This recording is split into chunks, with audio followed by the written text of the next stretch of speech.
Check one, mic check one.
Red, right?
Thank you. Wow, this is fresh.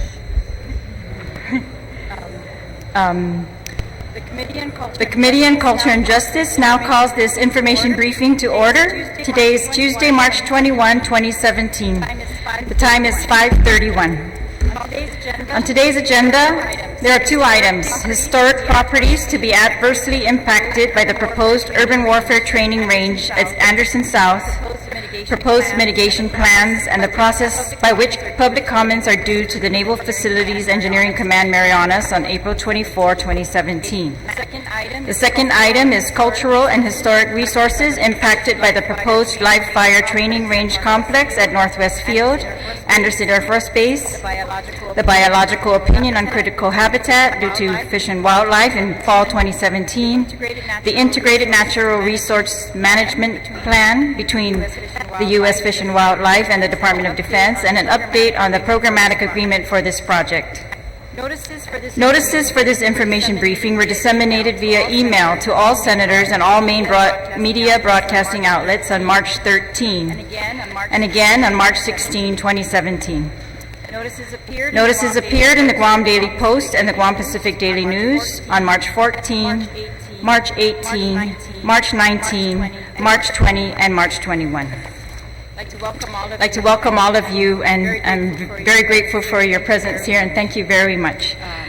The committee invited specifically the Guam State Historic Preservation Office, Historic Resources Division, Department of Parks and Recreation, represented by our SHPO, Ms. Linda Uggan. Thank you for coming, Linda. The Guam Historic Preservation Review Board, which is chaired by Michael Makia, who is represented today by the Guam Preservation Trust Director Joe Kanata. Thank you for coming. I invited also all the members of the Guam Historic Preservation Review Board, and some of them are here in the audience. Thank you for coming. And the Guam Preservation Trust. So you're wearing two hats today. Joe. I invited the Department of Agriculture, the Department of Chamorro Affairs. I think they will be here shortly. Okay. The purpose of this information briefing is to receive a status report from the Government of Guam. So these are all our Government of Guam agencies on their findings and anticipated actions with regards to the impact of the live fire training range on historic and cultural properties particularly. I'd like to thank my colleagues for being here, and I'd like to introduce them to you right now. To my left is my Vice Chair, Senator Talina Nelson, and to her left is Senator Regine Lee, and to her left is Senator Fernando Esteves. To my right is Senator Frank Uggan, and to his right is Senator Luis Borja Muña. Thank you, colleagues, for being here. Senator Frank Uggan, and to his right is Senator Luis Borja Muña. Thank you, colleagues, for being here. Okay, I'm going to begin with a summary of the ROD. The ROD, the Record of Decision, was filed in August 2015. In regards to cultural resources, the ROD states that construction of the live fire training range complex under Alternative 5 would result in significant impacts. 20 historic properties would be directly adversely affected, and culturally important natural resources could be impacted by vegetation removal.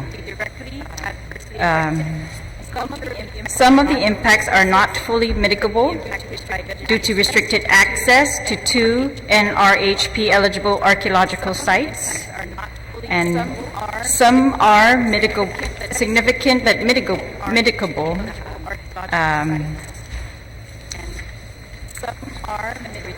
As a result of substantial changes in the audible environment. It also says there would be significant but mitigable impacts as a result of adverse effects to 6 known historic properties from construction of IT communication lines. And there are many, of course, biological and other environmental impacts that are listed, but right now I'm just going to concentrate on the cultural resource impacts. It says mitigation for cultural resources impacts would be implement the 2011 Programmatic Agreement, which would include reviewing projects as they are developed to confirm the identification of historic properties and appropriate measures to avoid, minimize, and mitigate adverse effects.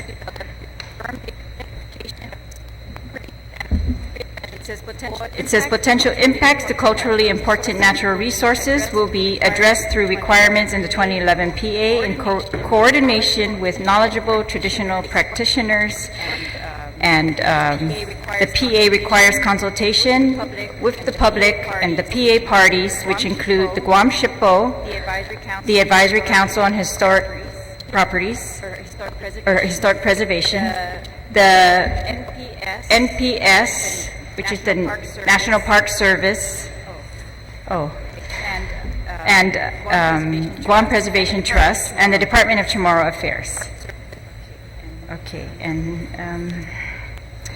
some of the mitigation also says that they would update the Guam Historic Preservation Plan.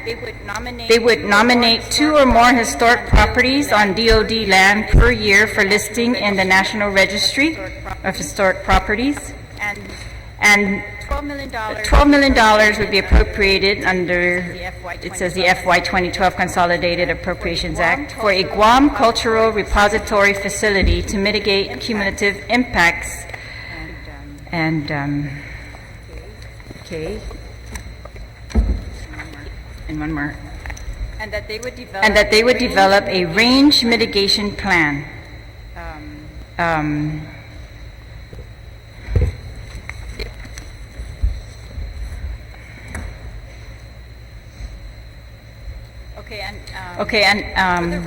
For the record, the agencies that are listed here, they have presented comments on the SEIS, the Supplemental Environmental Impact Statement, and so those comments I am going to enter into the record for this hearing, just to increase the access to them again.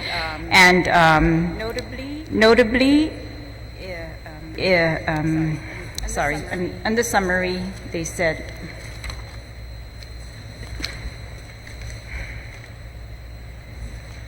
the Retidian unit of the Guam NWR is managed by U.S. Fish and Wildlife Service and under its custody and control.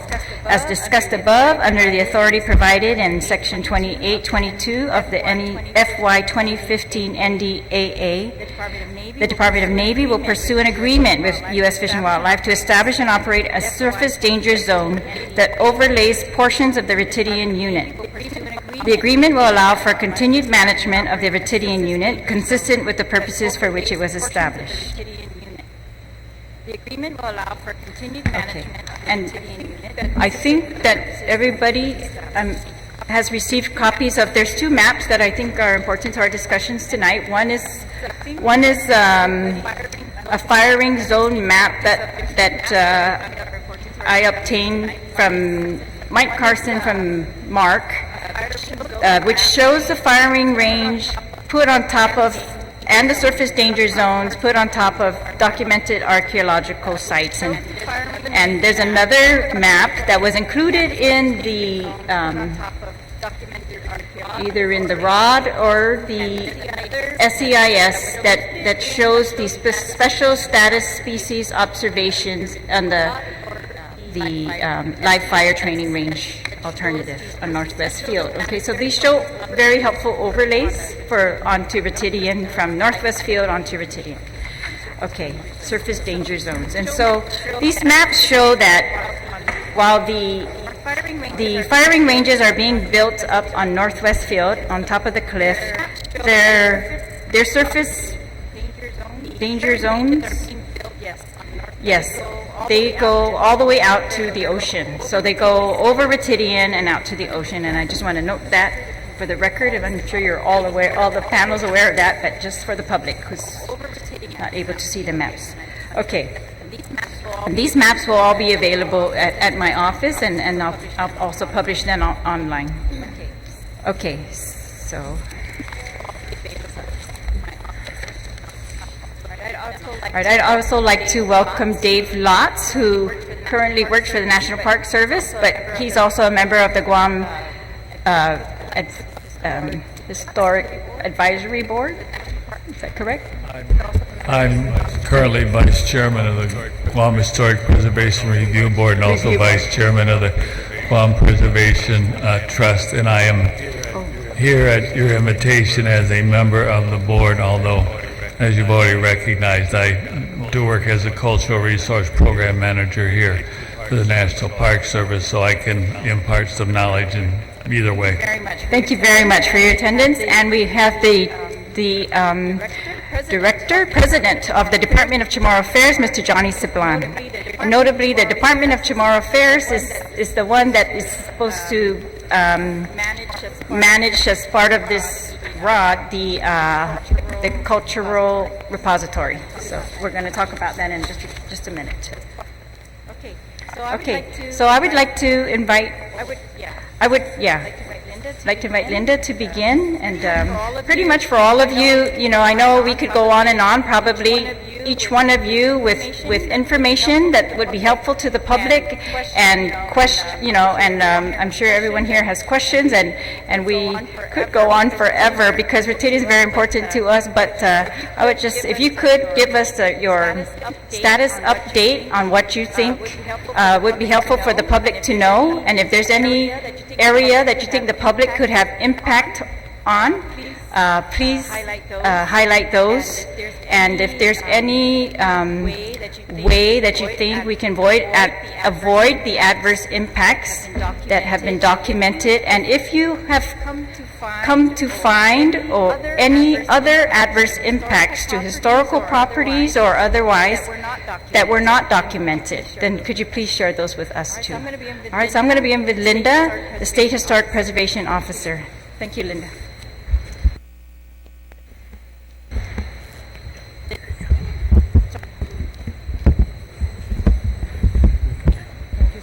Thank you, Senators.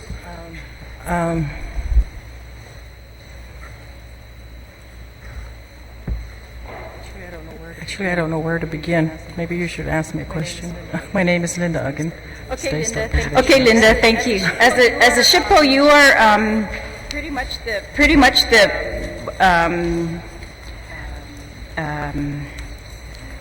Did you agree with the assessment of the historical and cultural resources that would be impacted by the live fire training range that were reported in the SEIS? Or the ROD? Yes. In some respects, I do agree with the what they found, what properties they found that will be adversely affected. In some respects, we don't agree, and it needed further evaluation and further identification studies. They've done tremendous. The Department of Defense has done, they have done tremendous surveys in that area alone. I think Andersen Air Force Base comprised over 11,000 acres. With respect to the live, I'm jumping ahead. I'm going to the urban combat area. We did receive the final technical report based on the work plan that we reviewed. Which report? Say the name again. The final technical report, Okay. which we received in January, but we have not reviewed it. You must understand that our office is inundated with reports mile high, and we have one archaeologist who's considered professional under National Park Service guidelines. We have other reviewers, but it would be the state archaeologist review these reports that comes in from the for the build-up. What is contained in that report? Generally, the technical report. What areas they surveyed, newly discovered sites, previously recorded sites. They contain information on the evaluation if a site is eligible for the National Register. I think in that, and tables comparing potsherds and, you know, various information. And I think it's over 1,000 pages. 1,000-page. What, to your knowledge, could you describe very briefly for the public, but with enough detail so they get an accurate description of what historical properties are you concerned about at Ritidian? Or that would be impacted by the live fire training range? Yeah, first and foremost, I'm very concerned about the burials that they discover, be it an arm bone, a finger bone, or some sort of human skeletal remains. And we try and leave it and preserve it in place, not to disturb it, and we try and make sure that nothing happens in that area. So that's the first and foremost that we want to protect, is the skeletal human remains. The other is the lattice that they discover. That's going back pre-contact times, or even, well, I can't say pre-contact, but the lattice, the settlements, those are very important. Then after that, don't think you would find a lot of Spanish time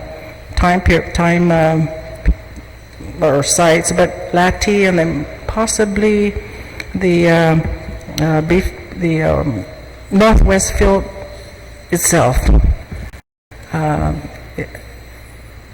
I found that they are expanding the boundary in the Northwest Field area versus what we have on record, and we are going to strongly encourage them to conduct the adequate identification and evaluation of the area prior to doing any activity. So the Lati, World War II, all sites to us are important. It's part of our history. So depending on what it is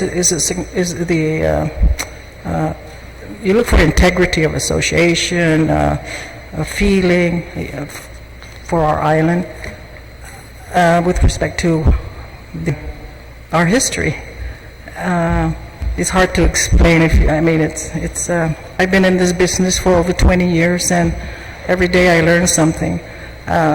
Needless to say that I have not read all these reports, and I really admire my state archaeologists and Mr. Joe Garrido, who have to struggle through reading all these technical reports, and then I just come and sign off, and it's like, okay, now here I am trying to give you a status report. So, but those are important. Everything that pertains to our history, how we evolved as a people, as a society. With respect to the Ritidian, it is not on the National Register, and I believe we wanted that under former Vice Speaker Wampat to nominate it to the National Register. It never took a strong foothold to proceed with that nomination.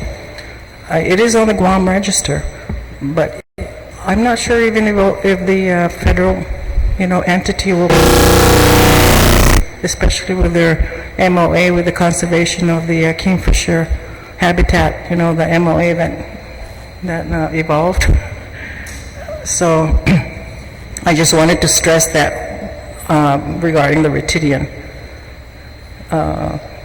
It probably could be afforded more protection if it was registered as a historic landmark, but first you have to register it as a national historic in the National Historic Register. So your office is not pursuing that at this time? You were thinking that the Department of Defense might be? Actually, we do have a draft which we provided to Speaker Wampat, and they were, I think, under Dr. Peterson, and it was supposed to have been submitted, but because it is under federal jurisdiction, they have to. I can prepare the nomination and submit it to them, whether they agree or don't disagree. It's under their jurisdiction, so they have the right to refuse the nomination. So what is what should the public expect for Guam or your office to do in regards to Ritidian, the planned adverse impacts to Ritidian then? Ritidian, well, what do I expect Guam to do? The only thing I can suggest is to proceed with the nomination to the National Register. Does your office have a role in the DoD? Is according to their record of decision, has said that they will mitigate these impacts, the ones that are mitigable, and there are of course a couple that are not mitigable. And so those that are not, are you able to, in your position, is there any role for you to either push them to register this property? One of the things they're supposed to do is register 2 properties a year. Do you have input into which 2 they will register? And do you have input into how they're going to mitigate the effects to Ritidian? Okay, we're talking first about avoiding the impact. That's not going to happen. Be able to do that. Yeah. Avoid the able to impacts. avoid it. Senator, let me get this first straight in my mind. You're asking about the Ritidian site or Yes. the live fire training range? I'm going to focus on Ritidian right now. I think the live fire, if you could talk about that too, that would be fine. They're part of one project. The live fire training range is planted up at Northwest Field, but extends out over Ritidian. Right. Okay. So it's a very important site. How to proceed into? What do you think about? Is it?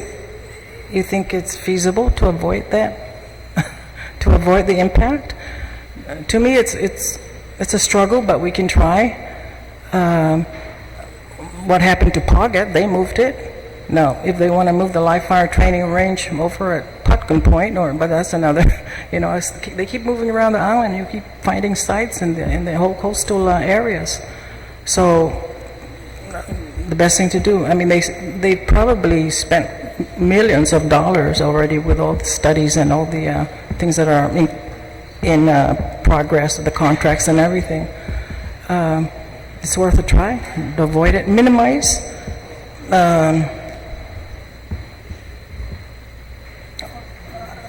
Minimize the construction of all the facilities up above, so your buffer, your surface danger zone is not extending out. I don't know if they can do that. That's from my perspective. I'm not an expert in any technical aspects with moving it here, and I'm not an engineer. Mitigating it, how often is the Ritidian site going to be, the wildlife refuge going to be open every year? 200 some days? Try and mitigate that down to less than 200 and some days. Mitigation can be also various things you can do to mitigate, and it's negotiable. That's what happened in the Programmatic Agreement. So, ideas can come from the people. How do you want to mitigate it? Well, let's get the ideas from the people. Well, that's what I want to know specifically. Does your role as SHPO or does your division have any role in the negotiated mitigation? I believe we do. Yes. So what do you think? We can, as we review the final report, mention that in our letter, our official letter, that this is what we would like happen based on the comments of the people, that we would like to mitigate the less impact to the Retidian site, and this is our suggestions and recommendation. Okay, so do you think that technical report is where their mitigation plans are contained? Or is it in No, the range mitigation plan? Or can you give us a list of where these mitigation plans are, or are they still being developed? What is the status of the mitigation plans? We've commented on one, and as we go along in projects, you have different mitigation plans as they come. Will there be different ones for Retidian, for the live fire training range, or one? No, you see, because we have, my office hasn't brought that issue up with the Retidian site. I'm sorry, I failed in that respect. So there is no mitigation in the area we're dealing with. We're just up in the plateau area. So there is no mitigation plan for Retidian. I don't. Is there a mitigation plan for? I may be wrong, Senator. I would have to go back. You've seen our records, so I'd have to go back. But I know there was a range mitigation plan for something else, but not for. Not for this area? Not for this range? Yeah, unless I'm. Okay, I so can get to your back to knowledge, you. there are no existing mitigation plans for the live fire training range area? Maybe you would ask the biologist. I'm going to ask all of them, but for you, not any that's going to go through your office for approval? Let me just make it clear. I'm not sure. Let me check and I'll get back to you. Oh, okay. Okay, is that? If there are, could you please let us know what they are and what their status is? for If Retidian. they are still being negotiated, or if negotiations are done, and if you've approved any. Okay. Yes, I'd like to know if there's a part in these negotiations where the public can get involved. That's my goal. Okay. Okay, and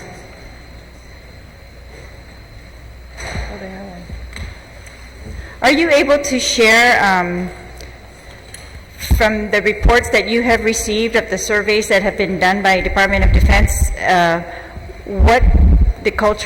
which cultural sites, or how they describe the cultural sites that will be impacted? I'm assuming then that these are different, since they're submitting a Yes. whole new report, that these are different than the ones that were listed in the SEIS, potentially, include more? Laddie period site, several are mixed, World War II, that's how they describe it. But there's no one specific site, the Northwest Field Laddie site. They're just broken down as they find it. Pottery scatter, midden scatter, or midden concentration of fish bones, or Okay. How do they describe Retidian? Do they do it by pottery scatter bits and pieces, or do they describe it as an ancient village? Do they describe it as a historical it's a landscape, or- settlement site. So Okay. it's what we consider in our inventory. It's the Retidian archaeological site, Okay. and it's a settlement site. All right. So, what about, is there any role that you know of for the public to have input in regards to this live fire training range project, to your knowledge, or with your agency? Yes, every time they have a project under the build-up, they submit to us. It's called a Programmatic Agreement memo. One is for SHPO and one is for the public. And have they done that for this? For the live fire training range? Yes. It's already been submitted? Yeah. And the comment period is open or not? I think it was back then. For the life contract. Yeah, I'm stumped. Okay. Under the PA, let me see this one. Here it is. So just to reiterate that, there is according Okay. to the Programmatic Agreement, they submit In this live memos fire- for each project. Yes. In this live fire training range, there's different projects going on. There are PAs, but not for the totality of the project itself, fire training range complex. You have the ramps, you have ramps going up, utilities, so those are different PA memos that come into our office, and that's where the public can pick up a copy or go on the URL for Navy, and I think I sent you that URL, and pick up a copy and comment it, and it will tell you if these projects will adversely affect properties and how it's going to be mitigated. They will tell you, I think you've seen a PA memo, you've seen one, so there are small projects that do come to our office under the PA, Programmatic Agreement. But, yeah.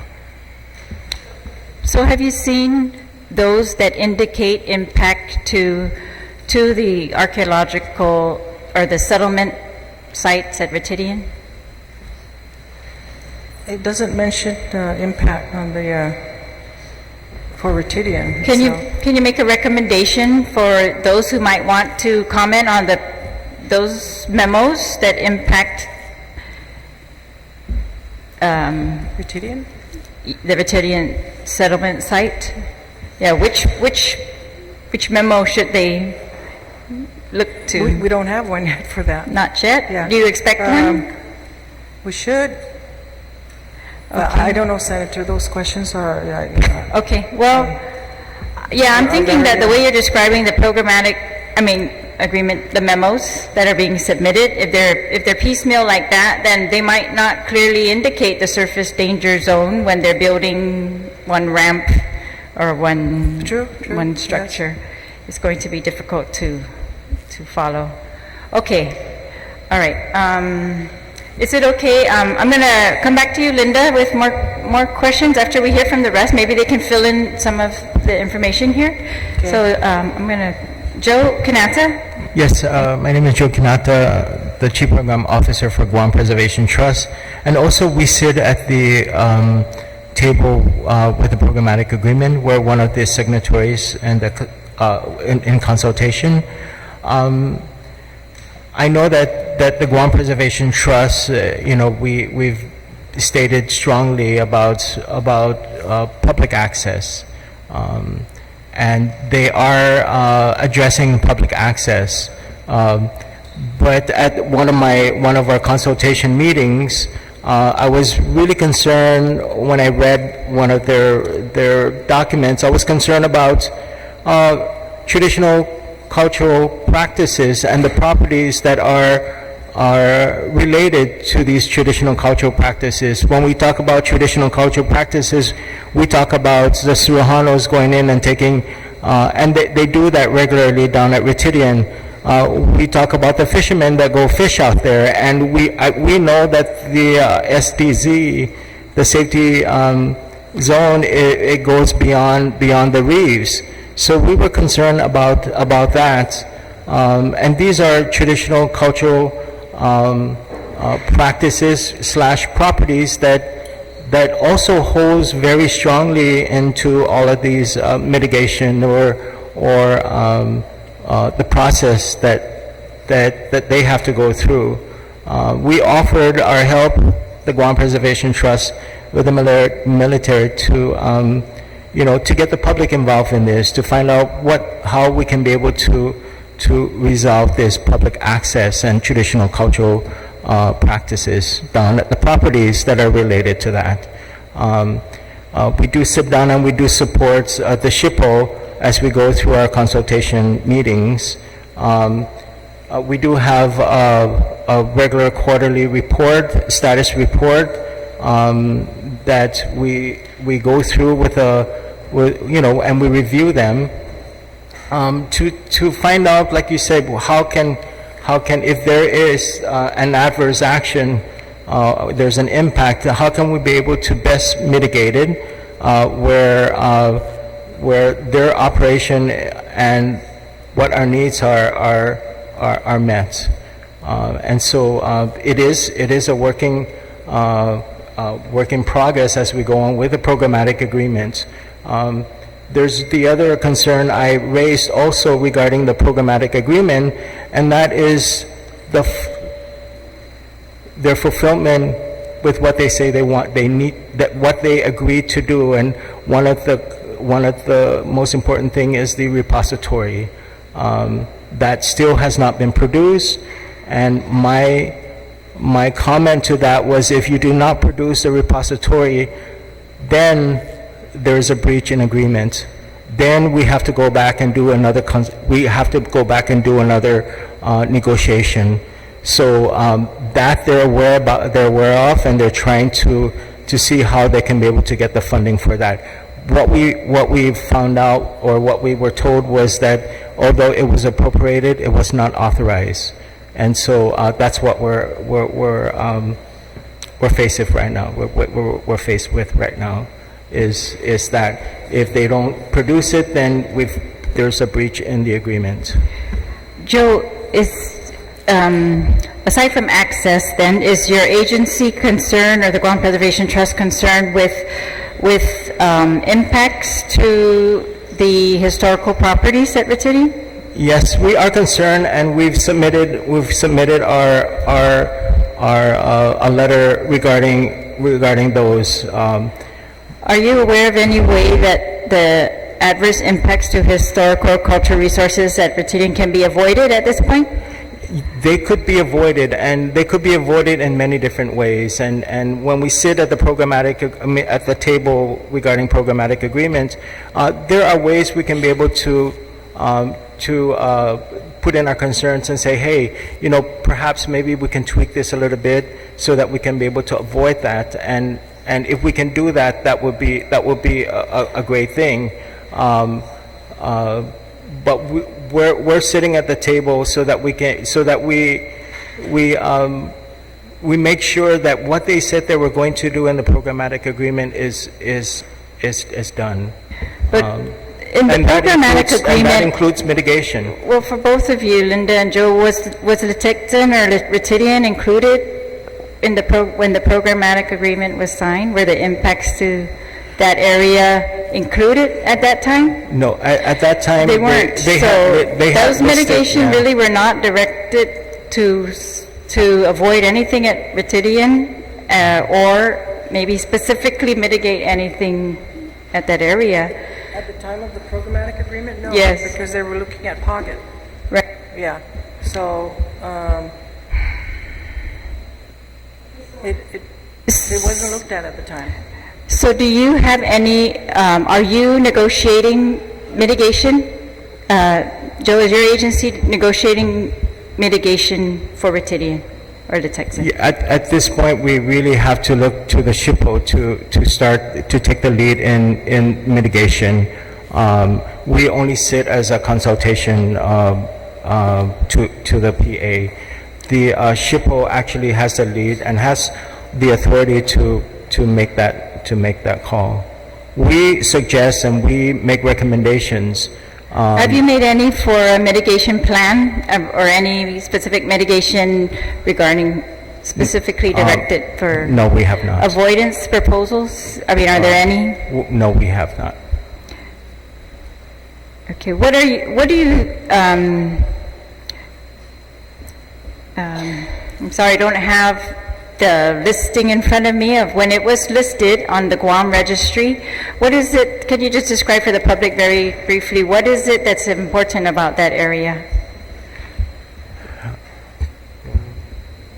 Well, it was where the Chamorros settled, and then in the mid-1800s, they were taken out by the Spanish and herded in the area for Hagaya. Mind you, as I read in Juan Pobre, there were 150 villages on Guam at the time of the Spanish contact. So 150 villages all over the coastal area. It's very important to us, the Ritidian side. And you look at the ecology of the area, the environment. It was rich. They can go sail over to Rhoda. Is that Rhoda? Well, Rhoda, right? I mean, they do it practically every day at the time before the Spanish came, and they wrote about it, that they would take passengers and even go to Cavite.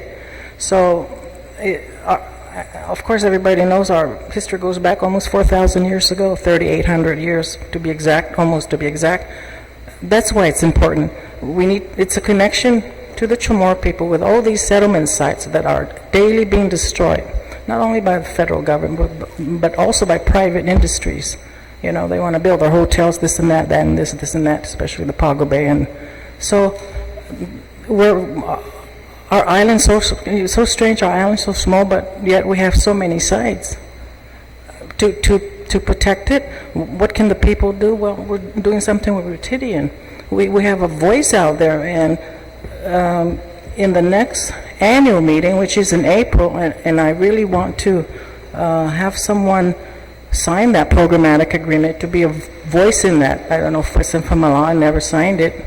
I think a lot of them got re-invited to sign the programmatic agreement, and you would have a place at the table to say something. But right now, there is nothing that would bring those groups in to state their feelings about this, about Retidian. That's why it's important. There was previously a settlement site, and the Spanish came, built their church, and so forth and so on, and they kicked them out. So all over the Terlaje, in Abstan, Pugrat Point, it's very important to reestablish it as a connection to the Chamorro people.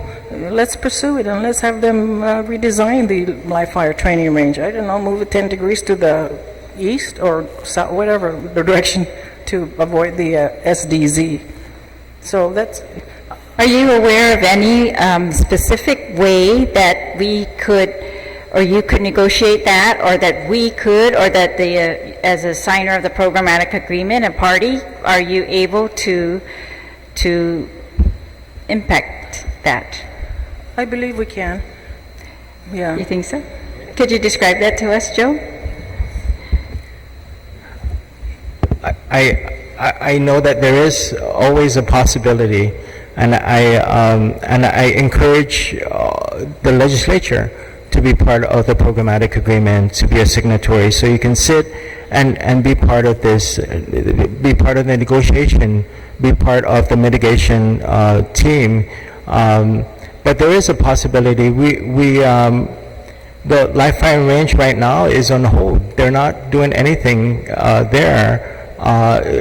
And before they do, I think that we need to put some effort, and we sit at the table, and they know what our concerns are, they know what our needs are, they've learned it from Pagets, so they're aware of that. And if we can step up and do some negotiation as far as mitigation is concerned, I think that would be a good thing. I encourage all the other organizations to come in and sign that programmatic agreement so they can be part of the team that sits around the table. But if I may, right now, if the ones that are representing the government of Guam and the people of Guam are those that are there right now, are you able to, you think there's still opportunity to negotiate avoidance, negotiate mitigation? According to Linda, there's been no plan that's been set for the mitigation for Retidian right now, or for the live fire training range. So do you think you or your agency will be involved in that? Yes, we've always been involved, Senator, and we continue to forge forward. They know what our mission is, and they know why we sit on the table. And so we're there to make sure that, what the agreement that we have with them in the beginning. Okay, Linda, regarding the consulting parties that did not sign the programmatic agreement, are you continuing to notify them of the memos, the project memos, or just the status of the programmatic agreement, or not? The ones that didn't sign? Correct. The ones that did not sign. There are very many groups in the community, including the legislature at that time, that were consulting parties and then did not sign the agreement in the end. And are they at all being notified of? By me or the Yes. federal agency? No. Okay. You can ask, but they do have a website, but I think you have the URL that they can go to. They can come to our office. As for, if they want to sign, they have to be, it'll be the second re-invitation to sign the programmatic Okay. agreement. All right. You know, it's not, when I signed the programmatic agreement, it's not because I'm in favor of the military buildup. That's the wrong perception that people have conveyed to others. No, it's not that. It's because I'm here to protect our resources. There's a process for these federal agencies to follow, to protect, and that's their mandate. It's not our mandate. So I'm here to represent the people of Guam in that respect. Now, more importantly is the Section 110 of the National Historic Preservation Act. There's more in that section that tells these federal agencies that have control of their property or jurisdiction over property to make sure these properties, historic properties, are not impacted, and to have a plan in place. You're going to do the nomination. You're going to do all sorts of things. I think it's 2 pages long. 106 is just a trickle in the big bucket there, you know. So I'm here to, not because I'm in favor of the build-up, it's because somebody has to represent the people in that respect with protecting historic properties. Okay, yes, and I want to see if the public can get some assurance that those protections are going to be maximized for this place in particular. Senator, may I just convey also, let everyone know that the state archaeologist is very detailed in the way he reviews reports. Any discrepancy or we find reports that are just downright, who wrote this? You know, and these people are supposed to have a master's. Come off it. They give us a hard time sometimes, you know, when we tell them, do it this way, do it this way. No, you can't do it that way. And then to me, I want to say they hide things. And it's only appropriate because we find it. We find things that are hidden. So it's very time consuming.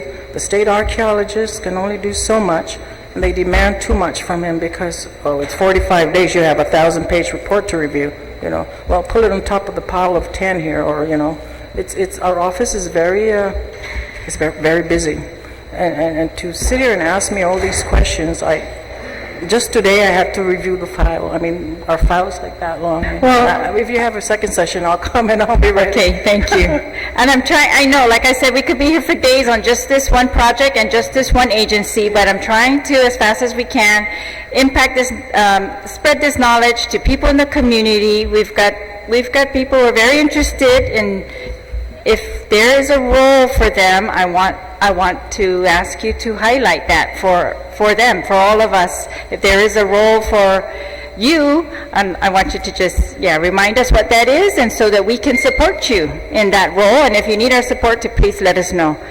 And Joe, I'm sorry, could you just tell us, do you have communication that says that this live fire training range is put on hold?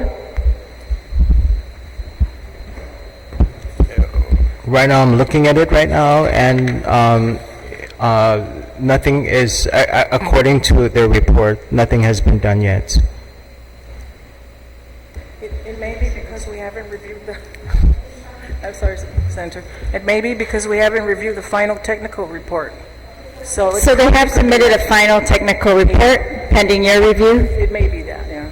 Okay, and do you and you expect the mitigation plan to be contained in there for this area?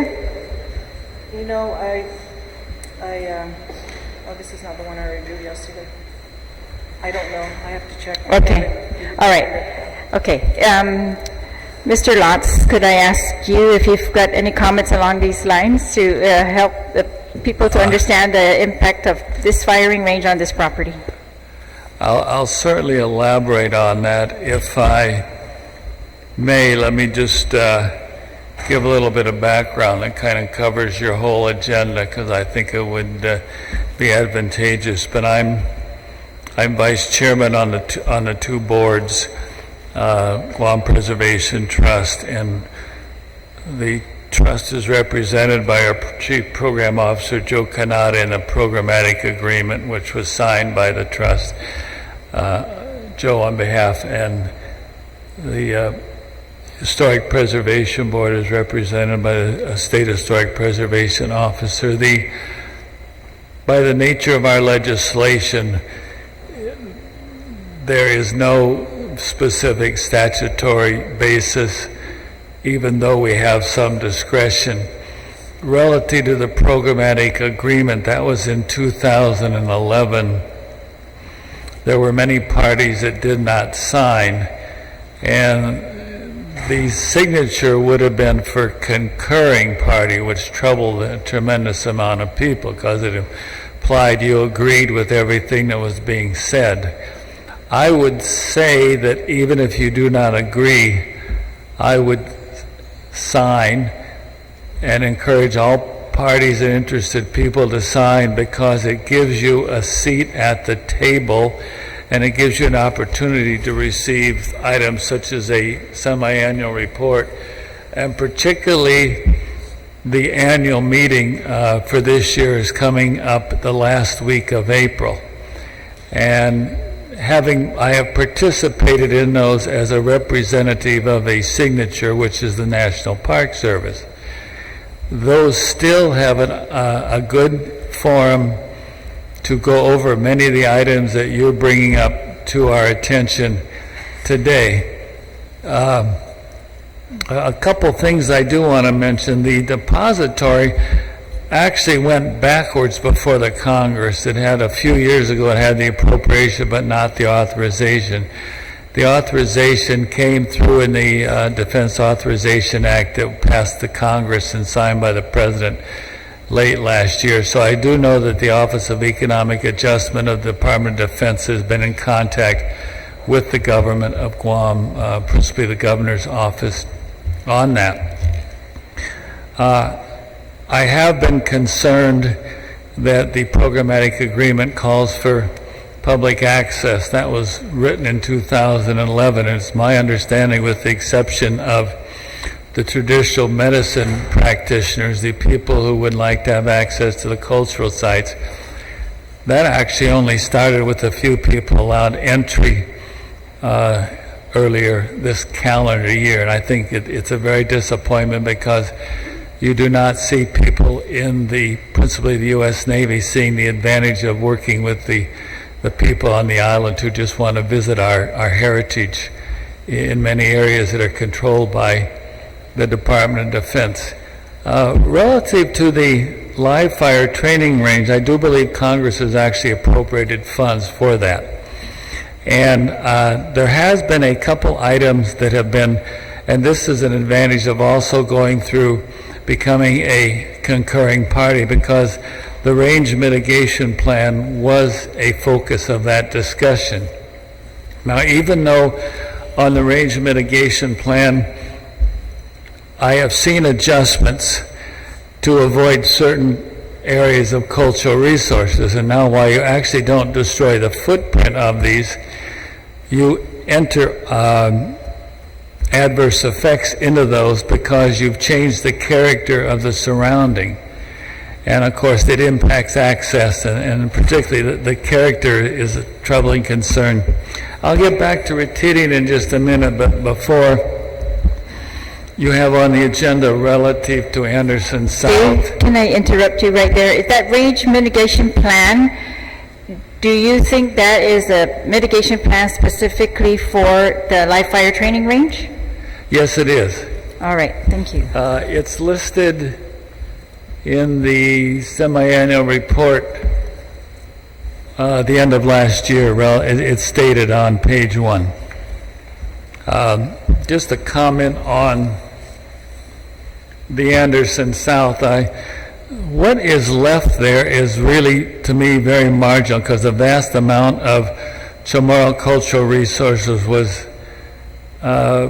probably, in my opinion, heavily destroyed when Andersen South, then called Marble Annex, was constructed. I've seen, for instance, an aerial photo of what was then Andersen South between the cliff line and Route 15. That whole area was just cleared massively in, I believe, the 1950s. Anything that was there would have been destroyed. Now, interestingly, this one site, 2008, I had the opportunity to see, and it has a portion of a latte set. And unfortunately, portion of this was covered and bulldozed because of a berm of clearing a right-of-way. So that's just kind of the overall aspect on that. Let me get back to the Retidian site, because I think we need to look at the Chamorro Village Laddie below the cliff line. It is presently part of the Guam National Wildlife Refuge. It's actually owned by the refuge and not part of the overlay refuge. There has been some discussion, and I would say I've received unofficial information that presumably the wildlife refuge will be closing as a result of the impact of the overlay refuge. Now, to me, if that were to occur, there would have to be an agreement between the U.S. Navy, Department of Defense, and Fish and Wildlife Service, Department of Interior. Now, to me, that agreement would be subject to National Environmental Protection Act and Section 106 of National Historic Preservation Act, which would open up the very questions that are being posed here, because the 2011 Programmatic Agreement was determined principally by the Navy to not reopen for the change of location of the firing range. Now, I think what should be also looked at is, depending on what agreement comes into play between the Fish and Wildlife Service and the Navy, and this is an assumption again. If for some reason that land was no longer controlled by the Navy, then I think it would be wise to look into the requirements of U.S. Public Law 106-504, which was passed in November 13 of the year 2000. And while it's extensively worded, it could be interpreted that if an agency of the federal government no longer needs that land, it is not allowed to go to another federal agency, but it then becomes an opportunity for the government of Guam to acquire that land.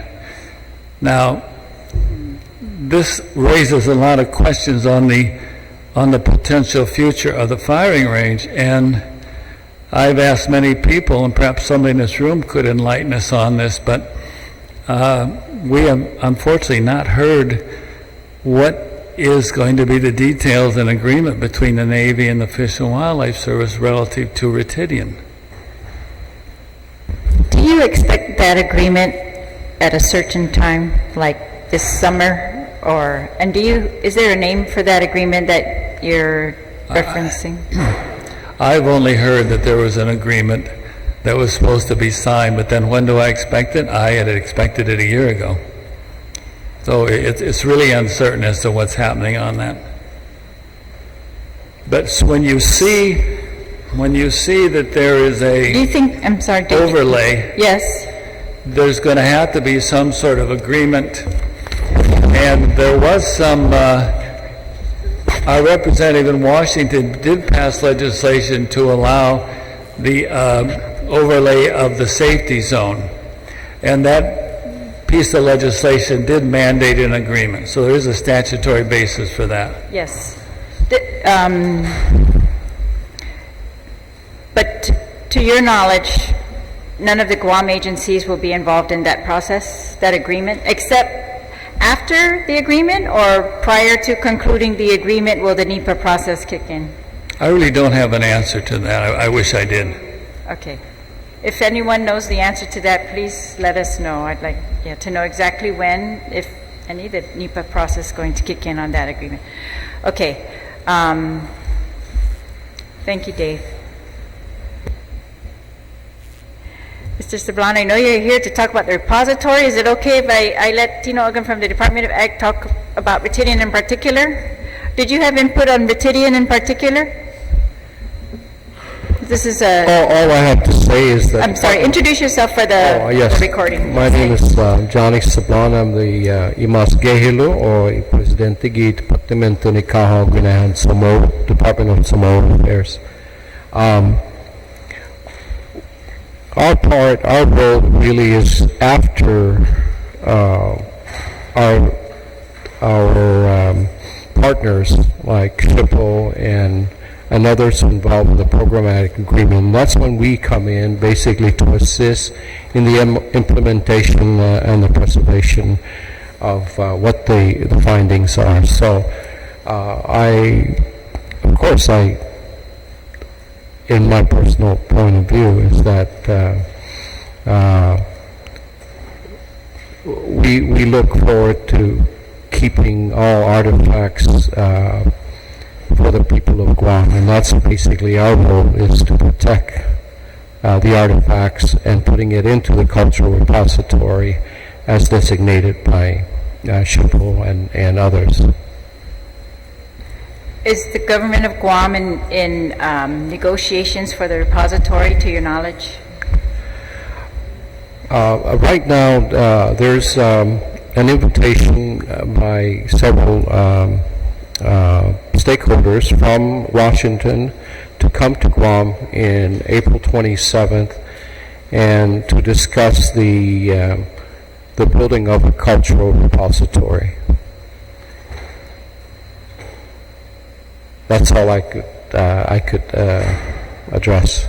Okay, thank you very much, and thank you for your letter. And if there are any updates regarding the repository, the programmatic agreement, the memos that you think particularly affect Retidian, the TechZen, these very important sites, or any news on the agreement, or in your roles as signatories to, you're also a signatory, correct, to the programmatic agreement.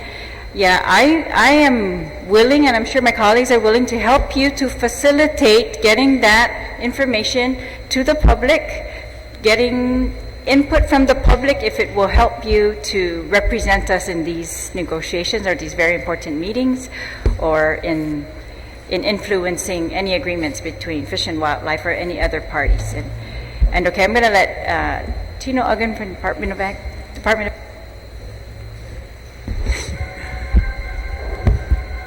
Hafaday Senators, thank you very much for this opportunity. My name is Celestino Uggan. I see there are a bunch of other Uggans here, Senator Uggan as well. That was by accident, I guess it was, or chance. And to my left is actually Jeff Kirigua, a staff biologist with the division. I'm with the Division of Aquatic and Wildlife Resources, Department of Agriculture. What I have provided, and I believe your aides had made copies of it, are several documents related to this issue, the live firing training range. Just to back it up just a little so that we understand what we're doing here, this is called the NEPA process, the National Environmental Protection Act process. And this is mandated by the U.S. Congress, and all agencies that are intending to do a federal action must have their action revealed by all participating agencies and governments. And so you have, to my right, Linda Uggan, who is with SHPO, the State Historic Preservation Office, as well as Joe Kanata with the Guam Preservation Trust. That is a legal mandate that this interaction is required. Also part of the NEPA is that any impacts to the natural resources that we are concerned, our department and division are mainly, or is mainly concerned with the natural resources of the island. We mainly focus on the endangered species, both plants and animals, and how that impacts as far as any mandate or action a federal agency plans to implement. So that's why we're here today. There is a federal action. We had known this process, this is several years back. We made copies and provided that with you. We provided our input and gave a whole list of mitigative actions if possible, and whether or not those can be actually implemented. One of the things that I think maybe Linda and maybe even Joe would mention, with some resources, you cannot touch the stuff. If you're talking about a historic site, as soon as you lay your human hands on it, you have disturbed the resource as is. and therefore you've compromised a professional, I guess, or a resource person from analyzing and assessing whether or not how old this thing is, and et cetera, et cetera. So those are some of the things. Our mandate mainly is in regards to natural resources. So what we did was we provided a lot of, we provided our feedback as far as that go. We always go hand in hand with the U.S. Fish and Wildlife Service. They are our federal counterpart. You know, we're just a Guam agency, and unfortunately sometimes the federal government chooses to ignore us, and so we pull that lever sometimes and it works, and sometimes it's like, so well. That's one lever what we have, is our cooperation and partnership with the U.S. Fish and Wildlife Service. The other lever that we have available to us is a federal listing under the Endangered Species Act. So our mandate is related to the recovery of natural resources and endangered species. As soon as we see there's an impact, we pull that lever, and they that's how we kind of get their attention. Under the NEPA process of federal law, unless you address those issues under the federal law, you cannot move forward with your action. And so that's how we kind of deal with that situation, as far as whether or not the agency that's planning the action meets our needs. And if they don't, then we pull the U.S. Fish and Wildlife Service into the pot, and they kind of go to bat for us via the federal avenue, if you may. So those are some of the things that happens. One of the things that, and these folks to my right, and Jeff as well know very clearly, is that you have a window of opportunity to comment, and that's through the NEPA process. There's a timeline.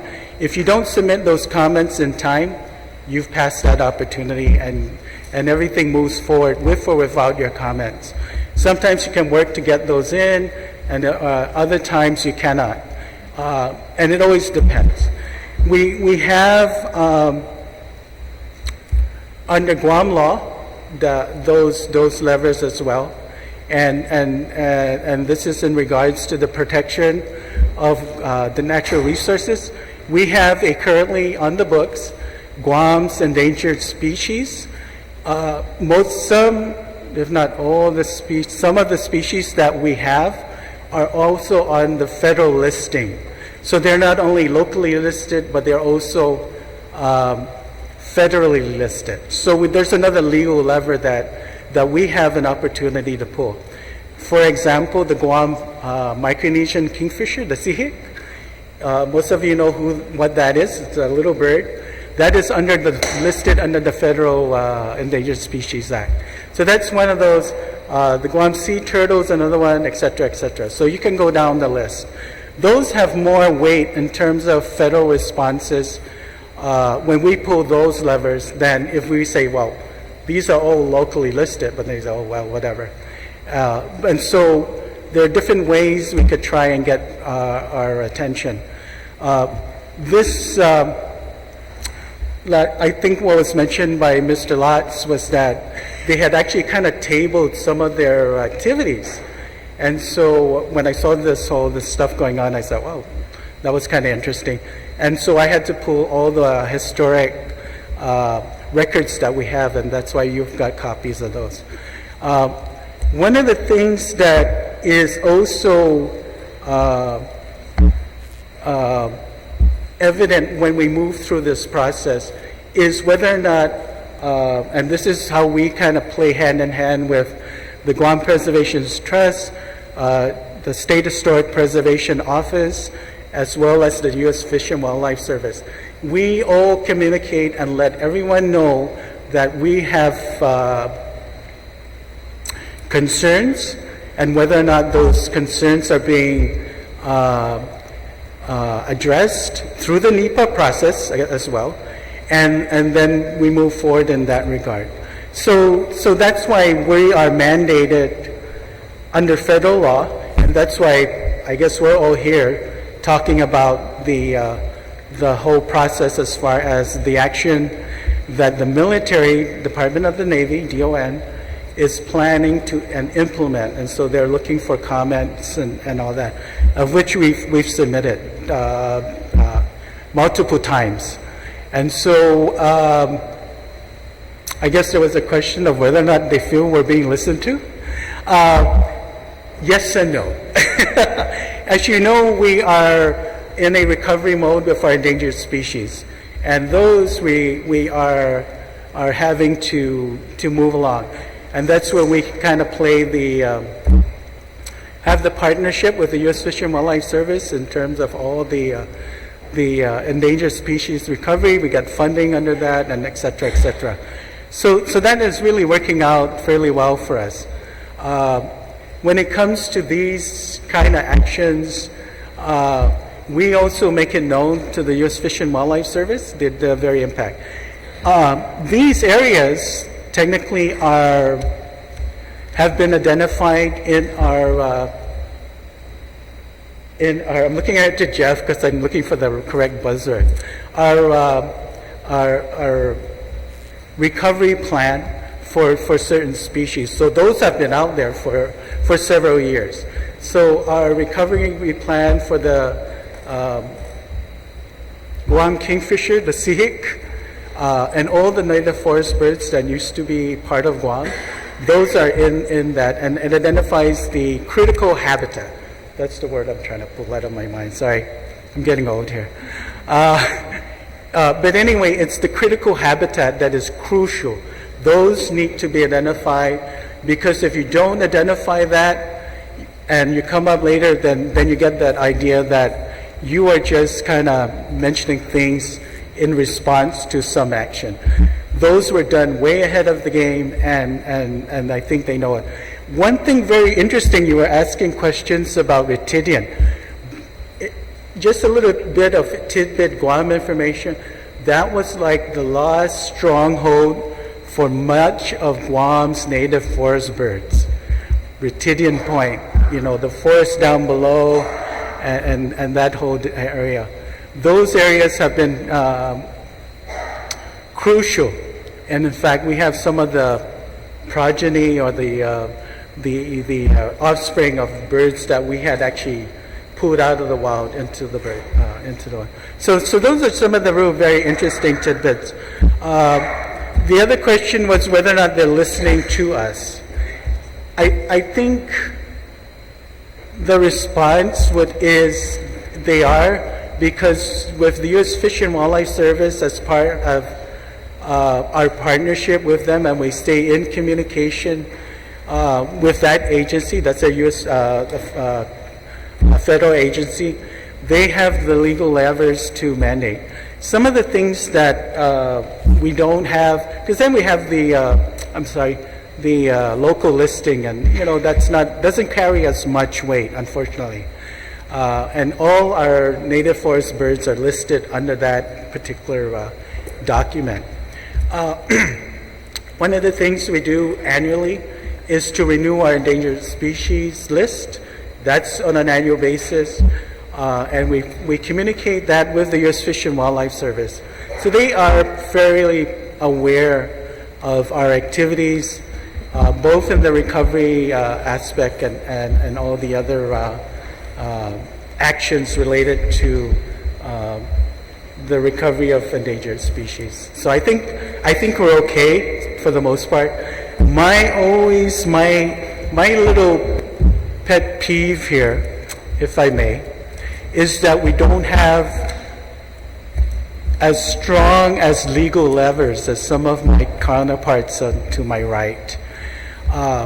Because I know with SHPO, the State of Soil Preservation, that is a mandate that I believe is under congressional authority that SHPO actually, has to be dealt with on a local level.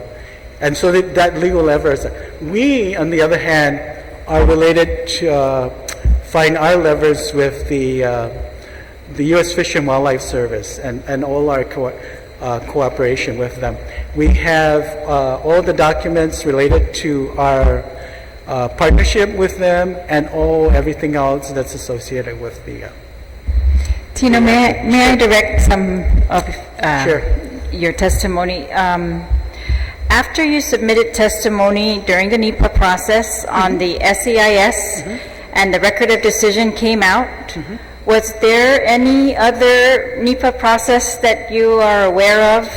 Not that I know. Are you anticipating the NEPA process to occur when an agreement between the U.S. Fish and Wildlife and the Department of Defense occurs? As I understand it with the ROD, the record of decision, once that is done, that's basically final.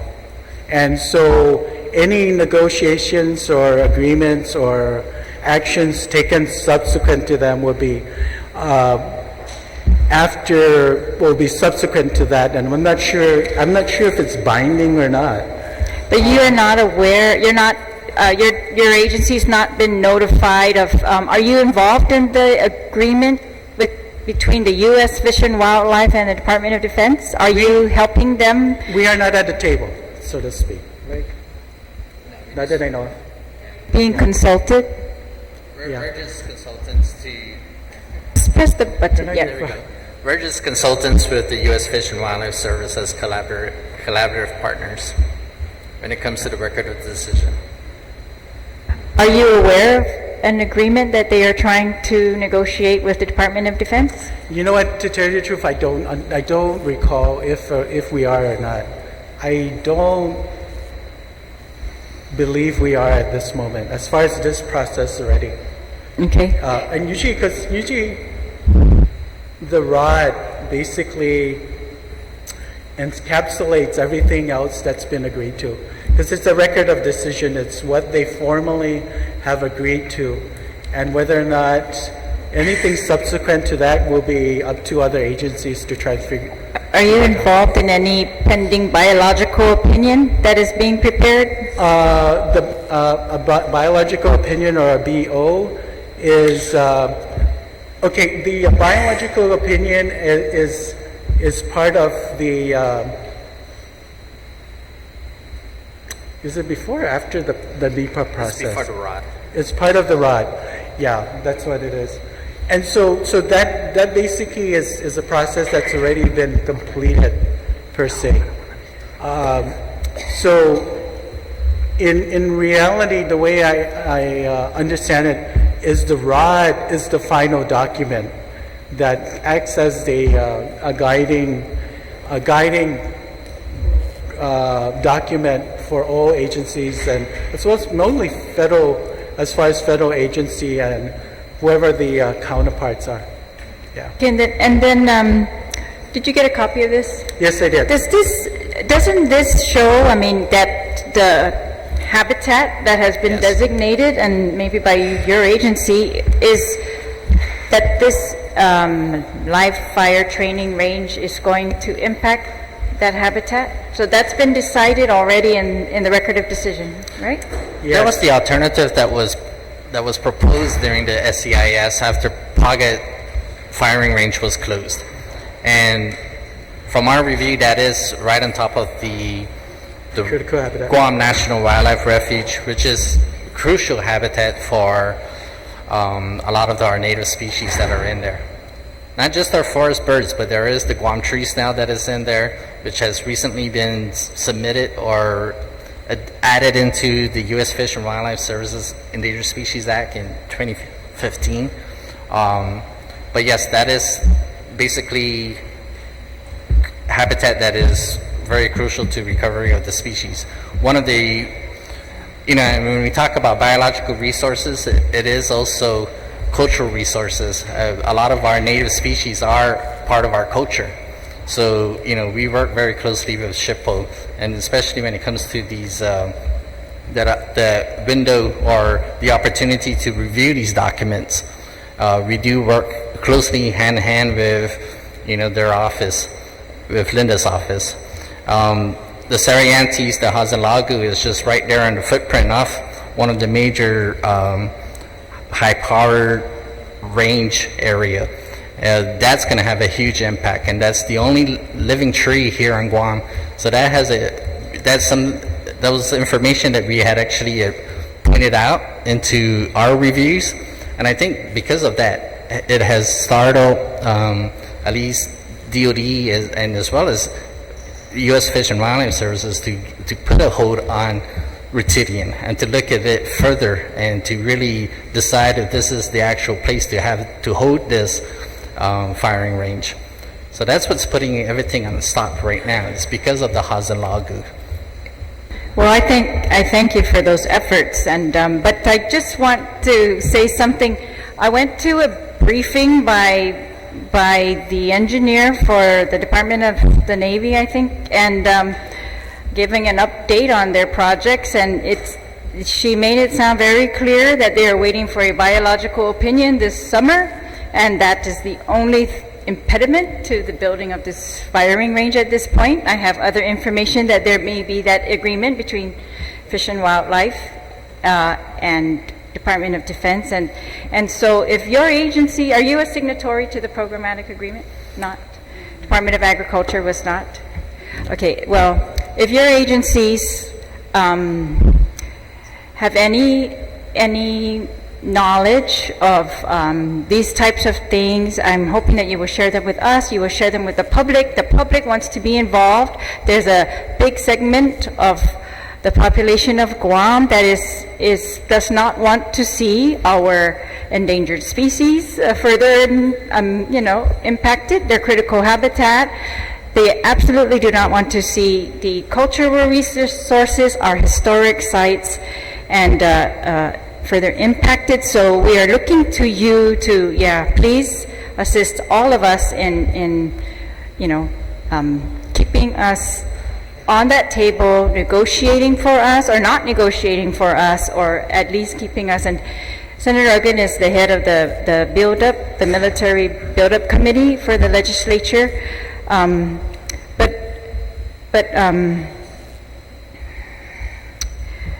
just concerned because it's not very reassuring, I think, at this point that Guam agencies are except for the SHPO, and then even that, I'm going to read something from this mitigation plan, okay? And I'm hoping maybe these are some areas that we can focus on and have, again, another impact. If that NEPA process comes down, please, help us out. And there's a comment period. The comments are due at the April 24th for the Andersen South, and now you've said that that's not as important as the Rutidian area as far as archaeological sites or because it's been disturbed.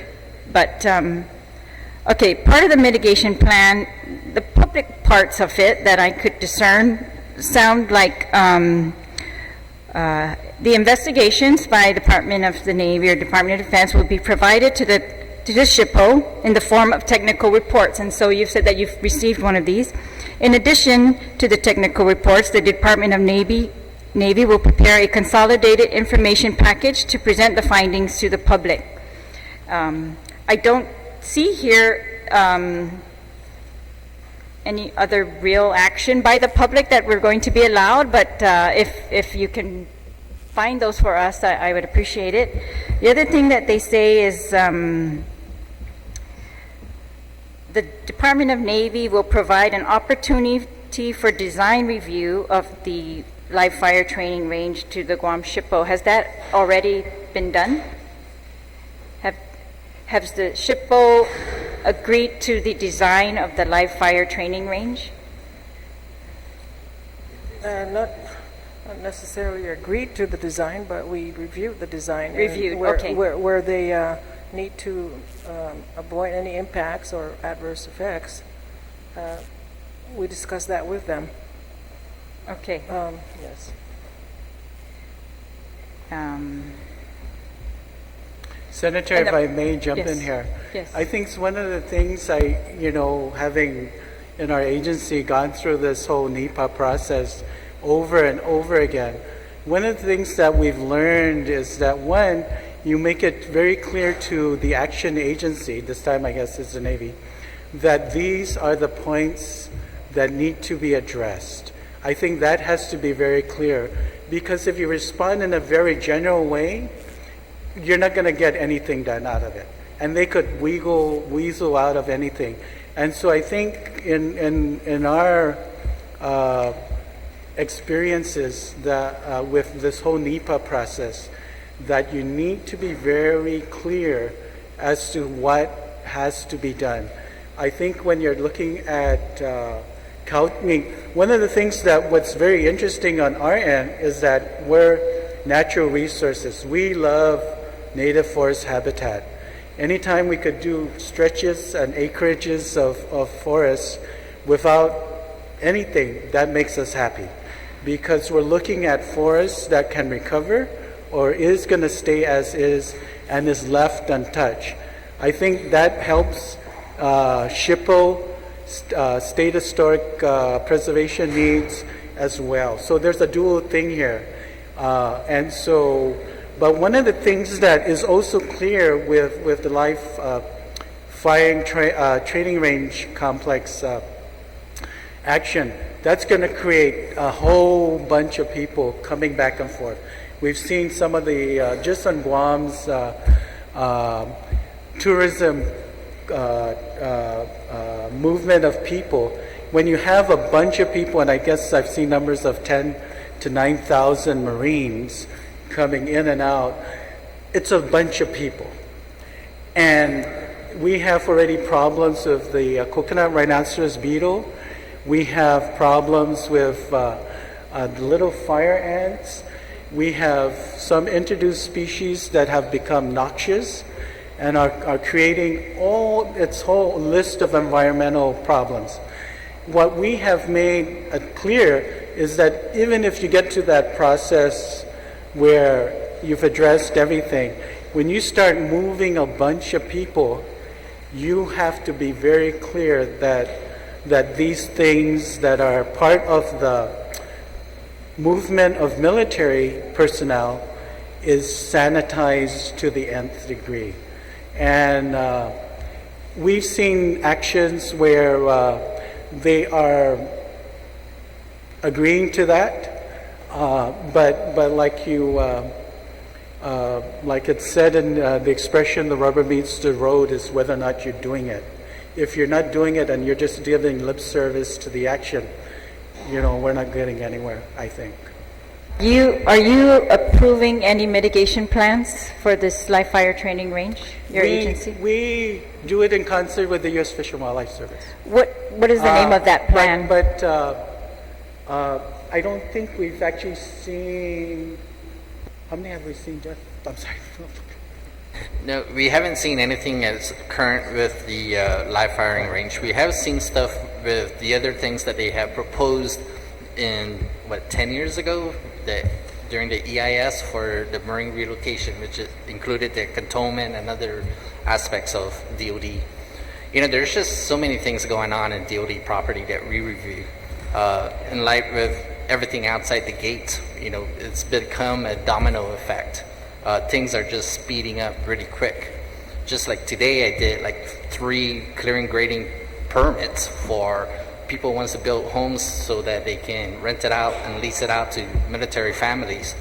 It's become a major issue for our department, at least in that part. But at least going back to your question, we have been in communication, at least with our partners, which is the U.S. Fish and Wildlife Services, with these matters at least. So we provide them a lot of updates, with status updates with species and whatnot, things that they're not aware of, or what's out there, and especially because of all the changes that's occurring on our island when it comes to our resources. Yes, thank you. Okay. I understand. Are you aware of any Government of Guam land that is being used for mitigation of Department of Defense properties? Yes. Besides the Seti Bay tree planting area, are there others? That's the only one that we know of. That's the Kilo Wharf mitigation, and that was just right off, I guess, east of Seti Bay. Please keep us posted if you hear of any other Government of Guam land that is designated to be used as mitigation areas for the Department of Defense projects. Okay. Just one last question for Linda. Linda, are you aware of a integrated cultural resource management plan? Is there one for Guam, or is there one for this area in particular? There's one for Guam. We just received that today. That's the 2015. You just received it today? Today, yes. Yes, today, this morning. Is The this the first 2015 one INRMP? we've received? Have you received one before for We military received projects? a pre-final in 2014. Are you supposed to approve this plan or just review it? No, we sort of, we review it and then we let them know what the problems are with their plan, and fix it and correct it, and then they produce the final. But we did not get the final till this morning. It's the 2015. What timeline are you under for that integrated cultural resource management plan review? Actually, it's the final. It's gone. The timeline is gone. Whatever timeline we had is gone. But it doesn't prevent us from still reviewing it and giving our comments. It's still going to be on record. Is that something that we could look at and the public could look at and also give you comments on? I believe there's a restriction on but I can find out. There's a restriction on for public use, and it's not even permissible under FOIA. But I can find out. If it's Okay. an INRMP, I believe, Dave, maybe you can clarify if the public can see the plan. It's my opinion. It's for official use only. It's for official use only. I had to sign for that today. Well, I'm going to ask you to consult with whoever you need to consult with, maybe a legal counsel or something, and see if this is something that you can share with the rest of the government of Guam, and that the people of Guam can also, like you said, if we've already missed the deadline, then if we can have some input, let's try to do that. This is their cultural resource management plan, and any other of those types of mitigation plans that come before you.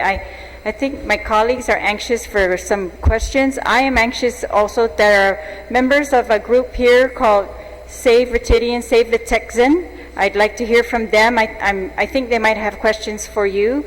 I think there's so many questions that we're not going to have answered tonight, so we might have to send you some in writing and ask you again. But I'd also like to recognize, before we go any further, that we have in our presence tonight the original landowners of the Texan area, and these families, and I'd like to acknowledge that the government of Guam has a policy that, we would pursue return of those lands to these original landowners. And so I want to just remind everyone that that's our policy on the books. And so anything that you can do to help us to get that to happen, to mitigate the impact, not really mitigate, but to avoid the impacts, then please help us to help you. Okay, and I'm going to allow my vice chair to begin with some questions and a few questions from my colleagues. Thank you very much.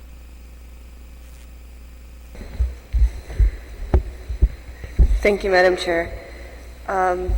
Ms. Huggan, thank you for being here this evening. I just have very simple questions. Just to understand the timeline. So you said that you just received this final summary that was issued out just today? That's right. But it dates back. But which one? The INRMP? Oh, okay. Which one are we looking at? I'm sorry, go ahead. The Integrated Cultural Resource Management Plan? Uh-huh. It's dated 2015? Yes. Yes, You correct. just received it today. Yes. Okay. And then you mentioned something about Northwest Field expanding the boundary beyond what is being reported earlier this evening? Yes, for the purpose of, it was in their Section 110 report, which I quickly looked over yesterday, and I just went to the map. Can you say that report again? What is the report? It's called the Section 110, let me get it right. Section 110 report. Okay. It's the Andersen Air Force Base, National Historic Preservation Act, Section 110, Cultural Resources Identification and Evaluation Studies. And that was dated 2015. This is another one. Okay, and how far was this boundary expanded?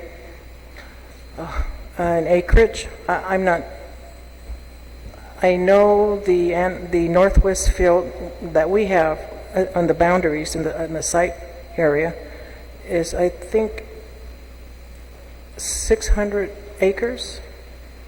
600 acres? Dave can correct me if I'm wrong, because he used to be the cultural resource manager at Andersen Air Force Base. Can someone clarify that? The northwest field. The boundaries... 600 to what? Pardon? 600 to what? Oh, expanded to... I'm not sure, Senator. I have to get back to you on that. I just quickly looked at the map yesterday. Okay, and then I'm not sure if I heard this correctly, but you said that there is no plan for mitigation yet? Did I hear that correctly? For the mitigable areas, and did I hear that you said that there was no plan to mitigate? Yeah, and then I think I retracted and I said I'll check into that because I remember seeing a range mitigation plan. It's in the Programmatic Agreement that they're required to produce several range mitigation plans. So that's in the Programmatic Agreement. With respect to the semi-annual report, that was the July to December. It's sure it has the mitigation measures in there. So. Is it your job to ensure that there's a mitigation plan in place, or is that someone else's job? Well, it's my job to let them know it's required. Once you do a study and we find all these sites, okay, are these important? How are you going to mitigate it? You need the range mitigation plan. So did you create a mitigation plan? No, we don't create it. We in consultation with the Navy, Department of Defense, we create it together. First they submit one. So it's created based together? on the study, yes, based on the study. How are you going to mitigate site 2221? It's a lattice set. I mean, it extends, it covers 5 acres. How are you going to mitigate that? Right. Yeah. And so you mentioned some areas of your concern that were concerned to you earlier this evening, like the cultural impacts and so forth, as far as the human remains. Yes. And the pre or the laddie period, the laddie stones, and all this. You worked with Navy to create a mitigation plan for this? No, I mean, I'm sorry, you kind of I misdirected here somewhere. It will be mitigated. We work together on a range mitigation plan. Oh. And how will they mitigate it? The urban combat training, South Andersen. Yeah, the urban that involves 1,900 acres. We've reviewed only 300 acres of that, 300 and some acres. So how are you? So there's 5 sites that were located. It was in the newspaper, and it says that we will mitigate the 5 sites. Well, we haven't mitigated yet because we're waiting for the PA memo too to proceed with the mitigation plan. So we meet, discuss, and then mitigation plan is produced. But do you have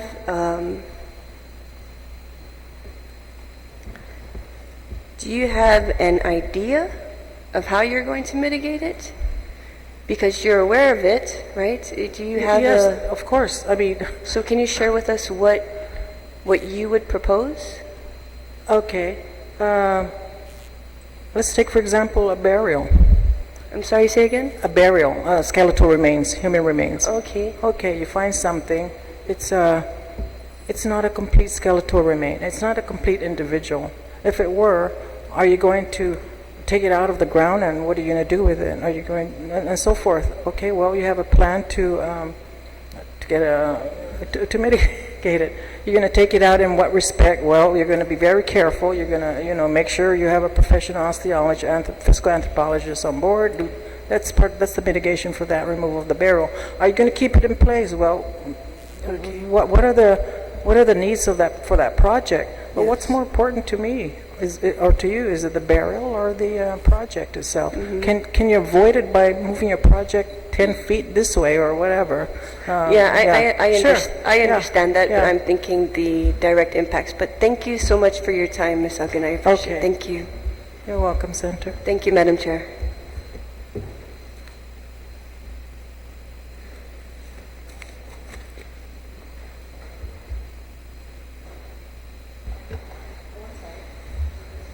I'm so sorry.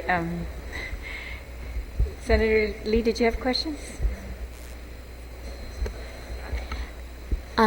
Just wanted to thank you all for your testimony, for being here this evening, and for contributing to this informational briefing. I have a question, and it's really kind of directed towards you, Mr. Uggan, and maybe Mr. Kittigwa, if you could help us out. You mentioned that U.S. Fish and Wildlife is your federal counterpart, so I have a question that's kind of related to that. Perhaps you could assist me in answering it. So, do you know if there's been any discussion of Fish and Wildlife relocating, not just within Retidian or Letecton, but to CNMI, to the CNMI? I'm sorry, can you repeat that? Has there been any discussion of Fish and Wildlife relocating, not just within Letecton, but in the CNMI? You know, if I may, I believe so. I think the strategy has been, since it's very difficult because of all the legal levers on our end, that potentially some of the activities can be moved to the CNMI. And it's always whether or not they've got the assets to do it or not, whether the infrastructure is present already for them to handle whatever they need in terms of that. They've actually done some, gosh, I'm getting old again, some activities related to the training range where they actually do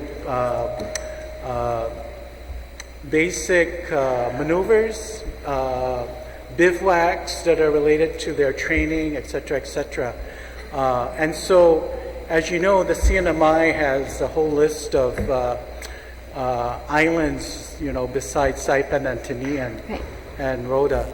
There's a bunch of other, and so what they've done, and I believe, I may be wrong, that they've reached an agreement with the CNMI that some of the islands are available, I guess, in that regard, but that's up to them. We are kind of like, in reality, because I have my wife's side, right, is from Rhoda. I'm not sure if she wants the world and all that. Her family's got CNMI connection. So, but to me, my heart has always been the Marianas. I don't necessarily, we've done so many surveys up the chain. I was actually part of the U.S. Fish and Wildlife Service back in 1982. We actually did bird surveys up there. So anyway, I've got a real good feel, if not appreciation for those areas. Unfortunately, there is the economic, and I'm not going to talk much on that end, aspect of that actually helps some of the discussions move forward. Okay. So whether or not they've consummated that, you know, I can't give you a real good answer as far as that goes, but we could always follow up on that and find out for sure. Maybe, perhaps, given your background, I'm just curious because I've been seeing information about the Marianas Trench National or Marine National Monument and yes. Sure. The potential for it being under consideration Sure. for a sanctuary. So I'm just concerned that maybe a potential joint designation could change things with Fish and Wildlife and their presence in Letecton in particular. Yeah. Sorry. Oh, and so yeah, Mr. Uggan, if you could, and if Yes. Mr. Lotz has any information about that.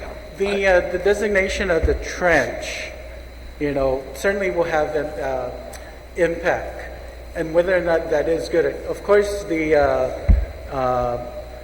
with the SDZs, going way out into the Rota Channel, that's going to impact fishermen for sure. And so, I'm sorry. And so that designation could potentially impact and whether or not, and it's always about whether or not the military is willing to accommodate Guam's needs as far as that goes. And so that's always an open discussion. Mr. Lott? I'll let you go, Dave. I just wanted to add under the Marianas Trench National Monument, the U.S. Fish and Wildlife Service has certain responsibilities for 3 of the northern islands.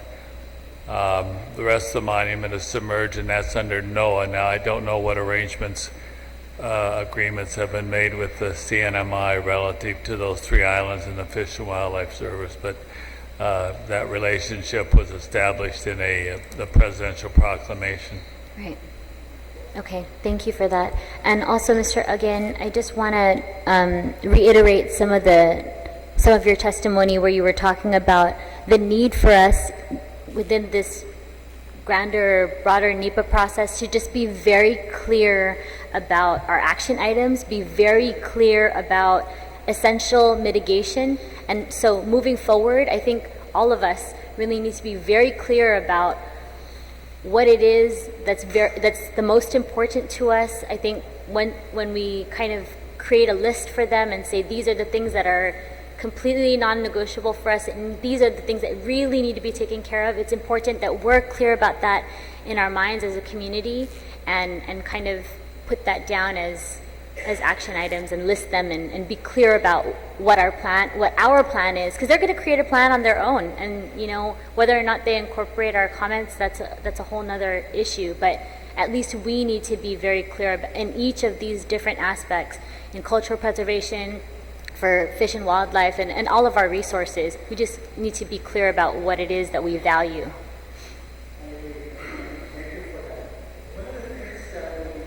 Thank you. One of the things that we've done is really cultivate a partnership with the U.S. Fish and Wildlife Service, and I think we've really done that to the nth degree, and for the most part, they have become a kind of advocate for our needs. One of the things that we're always aware is that they don't work for us. They have also their federal mandate. It was mentioned that NOAA is also another federal agency that actually, to my experience, based on my experiences, they've been a fairly good advocate for the natural resources in terms of fishing, fishermen, et cetera, providing funding for different studies to be done. They provide quite a bit. I mean, they provide a great degree of funding and empowerment for the islands, and I can't say enough to show how much we appreciate that, as well as the U.S. Fish and Wildlife Service. So there's that real nice partnership, I believe, that's going on that really helps as we move along. Okay. What we're always aware of, if we don't have the lever, we pull it from someone and make our concerns very, very clear to the action agency that we're not appreciative of this and we don't move forward. And so I think what it is, and then in the end, again, as I mentioned, the Endangered Species Act, both on the federal and the local side, provides us with a significant amount of leverage when it comes to some of these things. In the end, like you all say, they could choose to ignore us. And I think that's when we start moving it up the chain. Okay. Either here or the governor or et cetera, et cetera. Okay. Susan Smasi, thank you all so much. Thank you, Madam Chair. Thank you. Senator Stevis. Afterday, thank you for being here. Ms. Uggan, you bring up a very, very valid point that caught my attention is oftentimes, we're catching federal counterparts either one, pushing the limits beyond what they're supposed to do and making attempts to sneak things through. I guess my question with the representation that you bring to the table on behalf of the people of Guam, do you have or are in need of assistance in the vetting process of their mitigation plan for right now, speaking in regards to the Retidian firing range?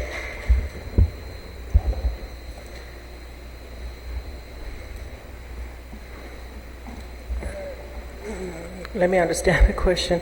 Do we have... Who helps who you? can we- Who helps you with the technical report on their mitigation plan from the Department of Defense side? Actually, we do have a liaison, SHPO Navy liaison. You mean to help us review and to help us? I think somebody on our end that has our interests in mind, not saying that you don't, but somebody who has the technical expertise. Okay. Well, I mean, specifically, not necessarily on the legal sense, but on the technical sense, because, you know, I do have a military background, and I could look at these ranges and judge by the topography whether there's a higher likelihood of affecting these areas, the types of ranges. I guess, would you know the types of ammunition and weaponry that they intend to use at these live fire ranges? Off the top of my head? No. Which and you know, and I bring that to light so that we can pool resources and assist each other. Yes, I understand. Because at least based on the judgment, at least based on 3 different types of munitions, they have maximum range extensions or maximum ranges in which you can somewhat estimate what the likelihood of potential impact zones would be. Typically with military ranges, they tend to be very, very safe, so that impact range goes way out. But the likelihood, depending on the range, oftentimes is much more mitigated than what it would be and what they show on the map. So I guess, you know, brings to light both for 2 reasons. I think if we can find a resource within Gov Guam who can help with the evaluation of the technical report that the Department of Defense brings to the table, but I think more importantly to make sure that nothing is slipping through the cracks that might get lost in the when they attempt to drown us in paperwork.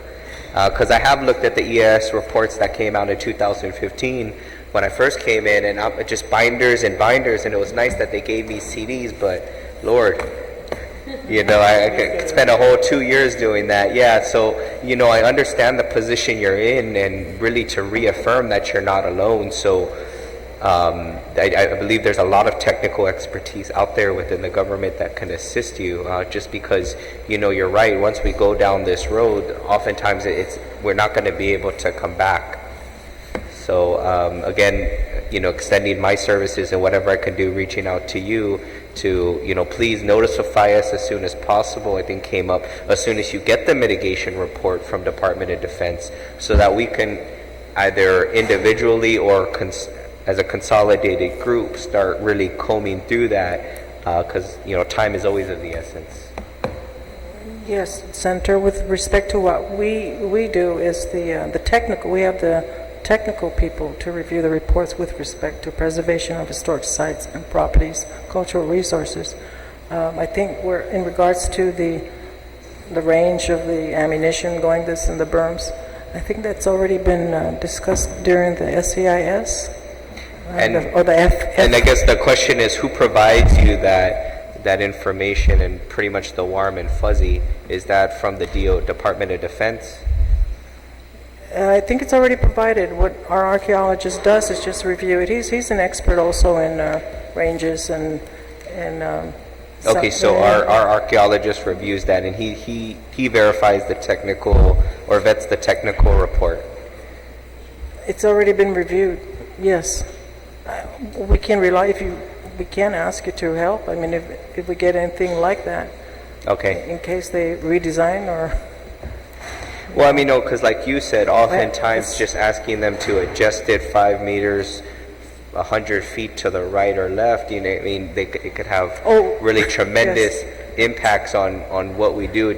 I just want to ensure that in moving forward. When I brought that up, it was regarding a utility trench, which they avoided the impact to a site, which they moved. But we've never asked them to move the range this way or that way. Yeah, I just use it as an example. Yes. I guess my concern is obviously coming into this, just ensuring that, you know, we're not getting a warm and fuzzy from a Department of Defense liaison or a SHPO representative saying, oh no, we're good, the bullets won't even go that far, it's not going to affect the site at all, without actually vetting if that's actually true or not.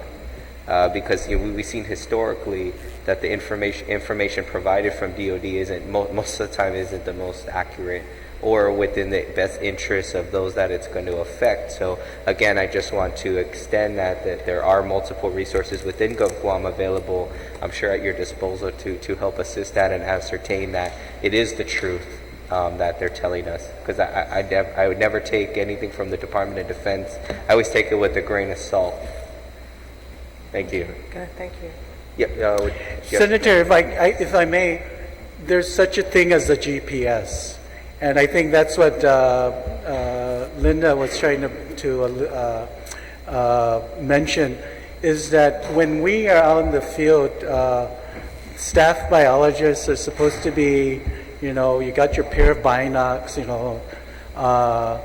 and you need a compass. And one of the things that we've added to our repertoire of equipment is the GPS unit. Because most of the time, if we find a historic site, we click it. We turn it on and identify it and mark it and then move on. Because more than likely, the Northwest Field, even that encompasses the live firing training range, is such a huge expanse of area. Like I mentioned, we had designated or proposed for critical habitat, quite a bit of that. The runways, the old runways, are still there and are still being used for practice runs. And so there's quite a bit of different assets, so to speak, that are there. And for the most part, we don't go out in the field thinking we're going to find a unique historic property or asset. And so when you're out in the field, you basically click the GPS and you've already identified it. And then at the end of the day, you kind of report that. So a way of tracking, I think, is fairly evident or apparent when we're doing that. And that's how we would do that stuff. And anytime we on our end find unique things, one of the things that we've kind of slightly went through is that the Northwest Field Retidian Point has a federally, locally listed endangered species of tree. Cereanthes nelsoni, Hudson Lago, is an endangered, there's only on Guam, is there one? One parent tree, and that's in Retidian Point. See, that was the legal lever I was basically on Rhoda, I think it's Rhoda. There are actually several of those trees, so there aren't too many. That's why it's proposed in the federal. And I have it here actually on the map that I'm seeing that one tree. And I guess my concern is... It looks like a tangan tree, if you really look at it. It's very fine. It's a legume. And so it's very unique. And there's only one on Guam. And my concern is with the mitigation. And I guess, and I understand what you guys do, marking these sites.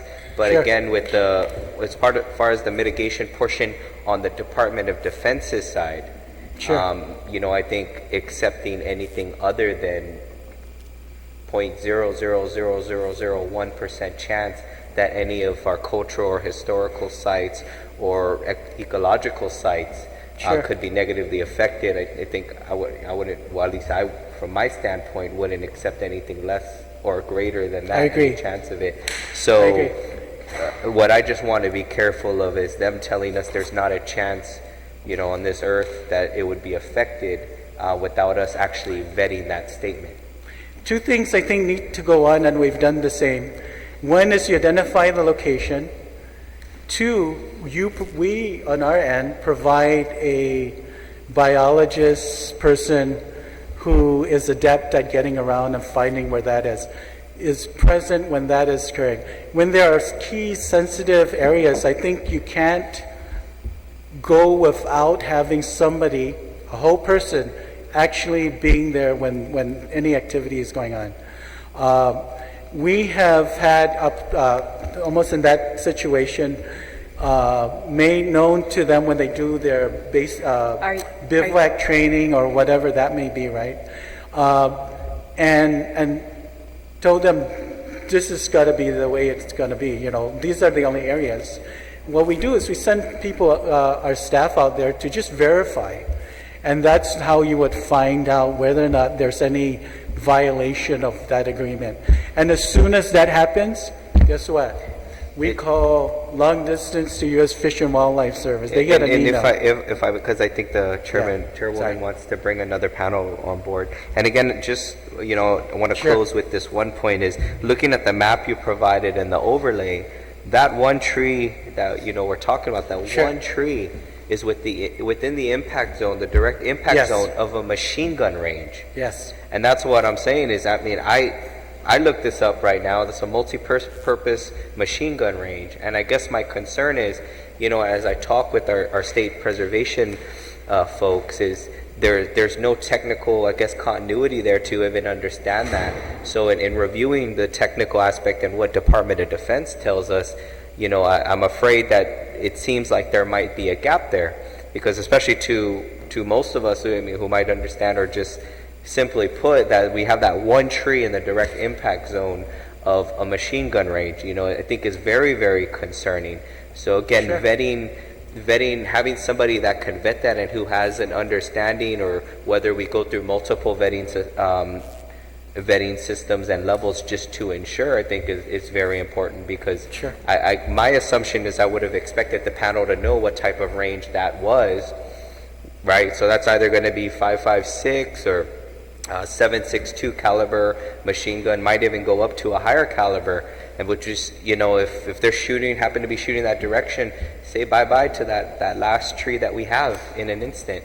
And so, you know, the concerns are there, and I know you guys are addressing those concerns, but that's just the thing, is there might be having somebody, additionally having somebody with additional technical knowledge and experience might be beneficial, so that when, you know, the Department of Defense is giving you a warm and fuzzy, you know, you have another watchdog to make sure. Thank you. Sorry, I know we have another panel coming up. Madam Chairwoman. Thank you very much, Senator.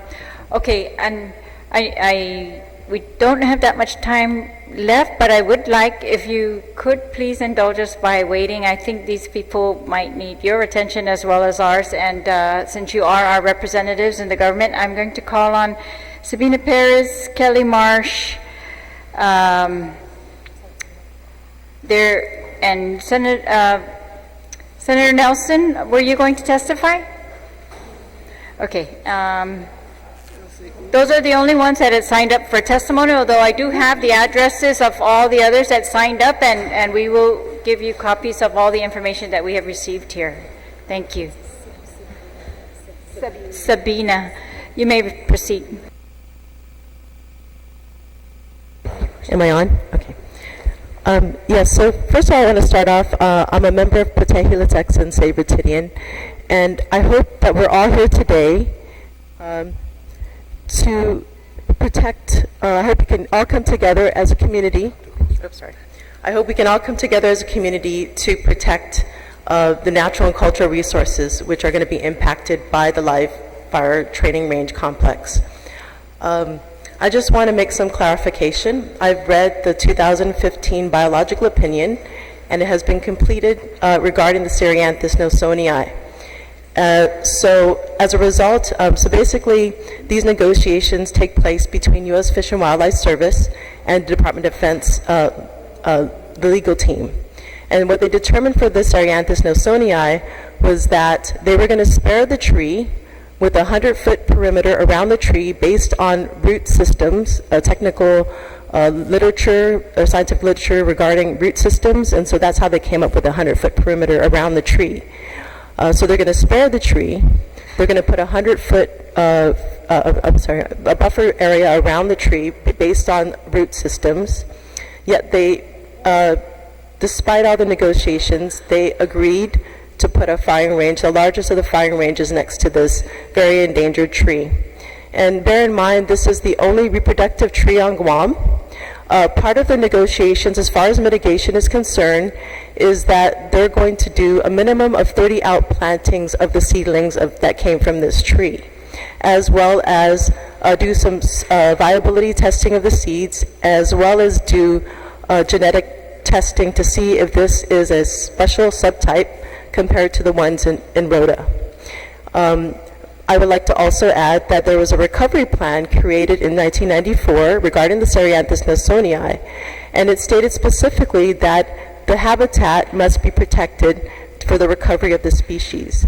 Yet we see now in 2015 in their biological opinion, they decided that the habitat surrounding this tree was going to be destroyed. So this is the update. The other thing I would like to add is that there was a new listing that came out, a relatively new listing that came out in October 2015 regarding additional threatened and endangered species. From what I understand, some of these species are medicinal plants. And I myself have been involved in ecological studies as far as identifying plants. And for me, that is not enough training for me to identify these medicinal plants. You can easily miss them. You need somebody with special expertise, Sorojanos, people that practice the traditional medicines. And so I think to encourage our agencies to have Sorojanos that know how to identify these plants is really crucial to identifying the impacts to our historic properties. I have a question as to whether this was actually done with the first programmatic agreement and any amendments to it. So this is something that our agencies, I highly encourage our agencies to look into. Because from what I understand, a biological assessment has been completed, and it's now on the U.S. Fish and Wildlife Service office, and they're determining whether there's enough information for them to make an analysis and to go forward with a biological opinion. So the problem with the biological opinion is that we are left out of the conversation. It's only when it's finalized that we know what the mitigation plan is, and this is the shortcomings of the Endangered Species Act. The other shortcoming of the Endangered Species Act is that it allows for the taking or the harm of an individual if it's deemed that it's not going to cause the extinction of the species. So my question is, in 1994, there were 121 Cereanthus nelsonii plants. Today, there's only 30 or less. So how is it that this one individual mother tree is going to be exposed to more damaging winds, possibly fires? How did we allow that to happen? And partly because we are not allowed in the conversation. So I really highly encourage all of you to help protect this tree. Do all you can to stop this firing range from happening. I also have a couple of questions here regarding cultural resources. So again, the programmatic agreement was signed in March 9, 2011. And these are questions that, so I don't know, should I submit these questions to the Historic Preservation Office, or should I read them and then should I get responses from? Okay, so basically, first of all, since the signing of the programmatic agreement in March 9, 2011, how many Chamorro burials have been uncovered? How many have been preserved in place? Where are these burials stored? Was there proper notification to consulting parties to these discoveries? Number two, how many burial ceremonies have been conducted and were the consulting parties informed? 3, Section 800.5 of 36 CFR 800 Protection of Historic Properties Part 5 states The introduction of audible elements diminishes the integrity of the property's significant feature. Is the Department of Defense compliant in addressing this potential adverse effect of the proposed firing range of the Chamorro burials located in Latexan and Hinapsan historic properties listed in the Guam Register of Historic Places? 4. At the signing of the Programmatic Agreement in 2011, did the Department of Defense include Latexan and Hinapsan archaeological sites, areas to be potentially affected by the proposed firing range? Were consulting parties given the opportunity to comment? 5. On page 17 of the March 9, 2011 Programmatic Agreement, quote, develop range mitigation plan. Where is this plan, and where are consulting parties, or were the consulting parties or the public able to have opportunity to review the plan? Does the SHPO have any concern to the Department of Defense compliance to this section of the Programmatic Agreement? 6. If consulting parties did not sign the Programmatic Agreement in 2011 for whatever reason, will those consulting parties lose their right to review the implementation of the Programmatic Agreement? 7. The announcement of the Department of Defense that areas that are slotted for clearing of forests containing traditional medicinal plants will grant access to traditional healers a certain number of hours to collect significantly important traditional healing plants. Was this mitigation measure, has it been reviewed? Was this mitigation measure been reviewed as flawed? Are there any measures to preserve these forests instead and relocate military footprint or any undertaking elsewhere? How many acres of culturally significant plants have been destroyed since the implementation of the Programmatic Agreement? 8. Is the Department of Defense compliant in the proper storage of archaeological artifacts? Where are they stored? Is the Department of Defense compliant in the proper storage and treatment of the historic properties? 9. How many historic properties eligible for listing on the National Register have been nominated for inclusion to the list? 10. On page 36 of the Programmatic Agreement, termination. Is this section allow for the SHPO to terminate the Programmatic Agreement if DoD is not compliant with agreements listed in the Programmatic Agreement? And finally, is there a list of violations of the Programmatic Agreement compliance?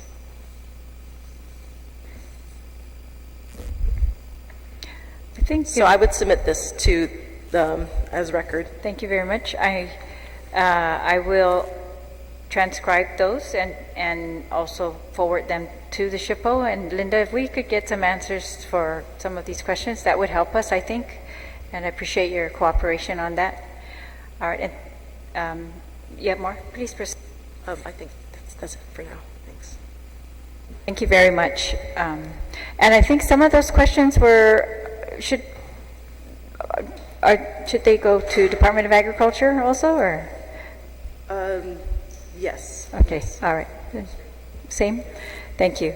Okay, Kelly, please.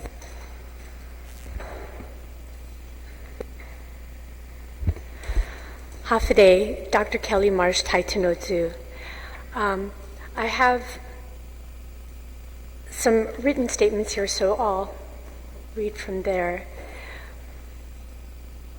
Having studied cultural heritage studies, historian Guahan, and ancestral villages of Urunao, Latexan, Pahon, and Inapsan to some degree in the last several years, and having read through specific portions of, and the list gets a little long here, the DEIS, the EIS, the DSEIS, the FEIS, and the SEIS, ROD, and associated studies, I offered this testimony regarding Alternative 5 as the site for the live fire training range complex and some details about the villages it will impact. First, we need to understand what those villages are to Chamorros and the community at large. The value of Isengsong Litexen, and to lesser and greater degrees, the neighboring villages of Urunao, Pahon, and Inapsan is manifold. In addition to generational family ties to such lands, which are significant features of the Chamorro culture and identity and should not be undervalued, there are some other considerations to share and have in guiding us in considering the impacts or the proposed impacts to them. Each Songsong or ancestral village represents particular individuals and a particular thread in the rich tapestry of understanding and connecting to Memofotna, Chamorro ancestors. Visiting another village is connecting with a different part of the tapestry and different sets of ancestors. Unlike modern Western buildings in many regards, one representative sample does not convey the diversity and the complexity of that which was Imamufuna as they lived throughout the island or the archipelago. Isengsong Liteksan is rare in the protection that it is given and at the same time in its accessibility to the community. I study Ladi villages and they are either greatly disturbed, recreated, inaccessible, and unprotected in many ways. As such, Isengsong Liteksan serves an integral role to the Chamorro culture and the community. Owing to its extraordinary level of integrity, it provides us all a yearned-for window into understanding ancestral villages, which at this point is very limited, giving the potential of what we desire to know. At Isengsong Liteksan, we see igimasiha, or houses, in proximity to one another and also in clusters, and with features such as katso, or support stones for the ladi, in this case, possible atso, or stones for stepping into igima, atso outlining the front, quote-unquote, patio area of igima, atso-lined wells, atso terraces, tsahan, or earth ovens, and much more. Isengsong Liteksan provides opportunity to better understand what Imamufotna concept of Isengsong were, from the coastal plains where igimasiha still stand, to the reef and the deep ocean beyond, and up the ridge above, where the LFTRC, the Lifeguard Training Range Complex, is proposed to be. That is the importance and the priceless value of the pottery sherds and the other cultural heritage that are up on that ridge, which are proposed to be bulldozed, not just cleared, but cleared before any understanding of how those pieces of the puzzle fit together in the larger Isengsong Liteksan. Isengsong Liteksan is a part of the overall understanding, the complex of northern coastal villages, which we are losing one by one in recent years. Yet they are something unique and particular, each unto themselves, but also as a complex, how they were different and the same as one another, and how northern or central and inland or southern villages related to, interacted, and complemented one another. Imamofona crafted and left behind rare ancestral heritage at Liteksan. Throughout the Mariana Islands, there are just a handful of rock art or pictograph sites, of which several are at Liteksan. There are also what appear to be Ladi quarry areas that can help us in our contemporary efforts to recapture that lost tradition. And there is so much more still that is in the process of being understood there. And finally, Isengsong Liteksan is nestled in what is perhaps the closest to a natural habitat than any other Sangsang Siha on the entire island.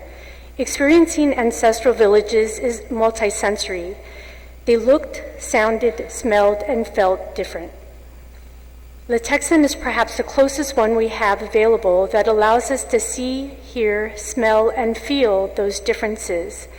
It is where endemic and native flora and fauna are, where the paluma, finihi, and ababang soar and flitter through the sky, where the akaleha, special to Guam, halitai, and other fauna sit on the leaves or wind their way through the forest, where Tangan and the Spanish love chain do not dominate the landscape, but is instead where Fadang, Dokdok, and Amut rule the landscape as primary forest.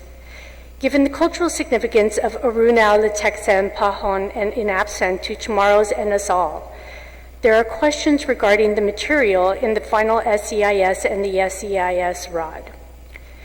Many of these questions relate to adverse effects identified in the military zone assessment, indirectly noting that, and this is one of the first sentences about Alternative 5 that they have there under the Cultural Resource section, there would be more, this is in quotes, there would be more adverse effects from operations under Alternative 5 than under any other alternative.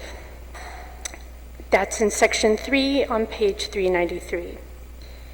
More specifically, and I have several questions here, but I'll just read maybe 3 that pertain to what we're talking about today. What reports demonstrate the newfound supposed suitability of Letexen as a site for the live fire training range complex.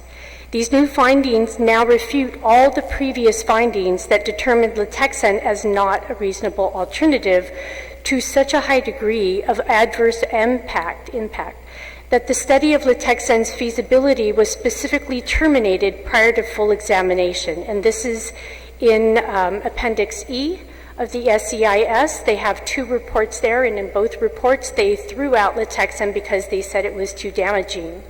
But now it's the preferred alternative. Further, if this was indeed the case, that they were able to address and supposedly mitigate issues until a site is feasible, then they should be able to do that for a site that is not literally out of the entire island, the one area where our last remaining known culturally valued and significant free-ranging Finihi colonies is, where our last endemic Hudson Lagu is, where the largest known collection of threatened Guam orchids are, where some of our last remaining 5% of our primary limestone forests are, where green and hawksbill turtles breed and nest, where numerous other endangered and threatened species are, and where having been working, I'm not sure how that sentence should go, for decades to make into a safe recovery habitat for our threatened and endangered species. So out of the entire map, out of all 214 miles of it, it seems to zero in on that one point where all of those endangered and threatened species or recovery habitats and other are. 3, there is the important question of what taking or increasing their footprint really means. When Guam's community said to not increase the military footprint, it meant in any way, shape, or form. How is desecrating and denying access to one of our oldest ancestral sites in all of the archipelago and adversely impacting environmental missions that are in place, all of which are being held in trust for our children, our grandchildren, and our great-grandchildren not taking, not increasing the size of their footprint and decreasing the size of ours in ways that will impact us forever.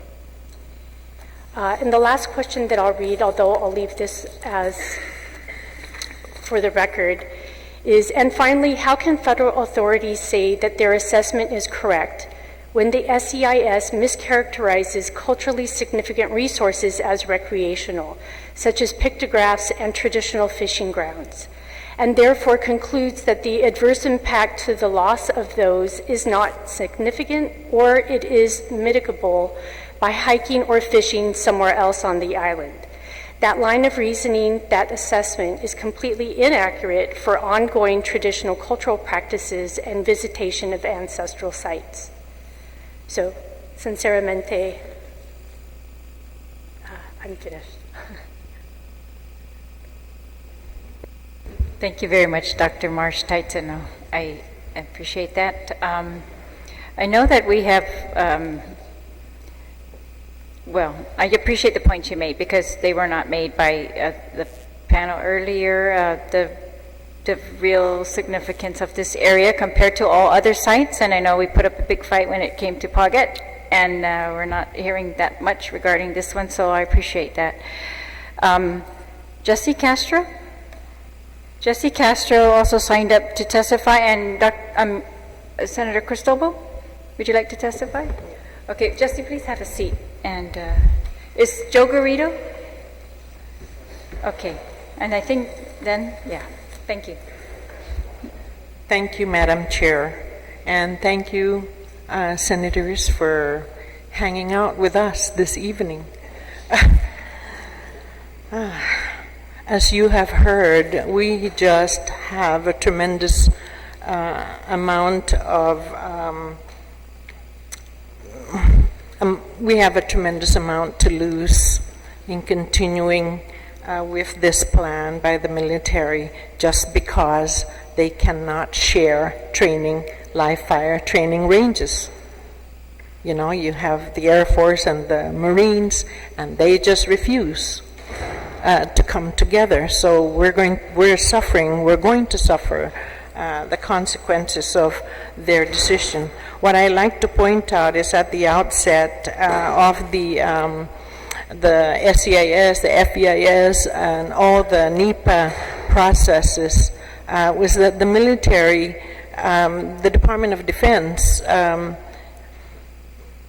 referred to this area as federally controlled lands, not that they own the lands. So obviously that's an issue that we need to look at. They are admitting that these are federally controlled lands. I also would like to see overlay after overlay after overlay of the impact, because that would make it much clearer to the general public the impacts to this area. I also noticed that the military recreational area is cut out from here, and yet the civilian area is going to be fully impacted. I'm here more importantly because over the many years that I've been following the work of the preservation of our ancestral burials, again, I want to reiterate how important it is for us to instill community respect for our ancestral burial grounds. It's our respect, but generally we want to impart to our community that these ancestral areas are sacred to us. These are sacred grounds, and we need to protect them. And we need to do everything that we can to protect them. Secondary purpose is the fact that we have not written our Chamorro history. And this area is so rich with information about our identity, who we are as people, how we value these resources that we're referring to now as resources, but they are our ancestors that are buried in the ground there. And I believe the first option is to leave the burials in situ. But I have yet to see that happen.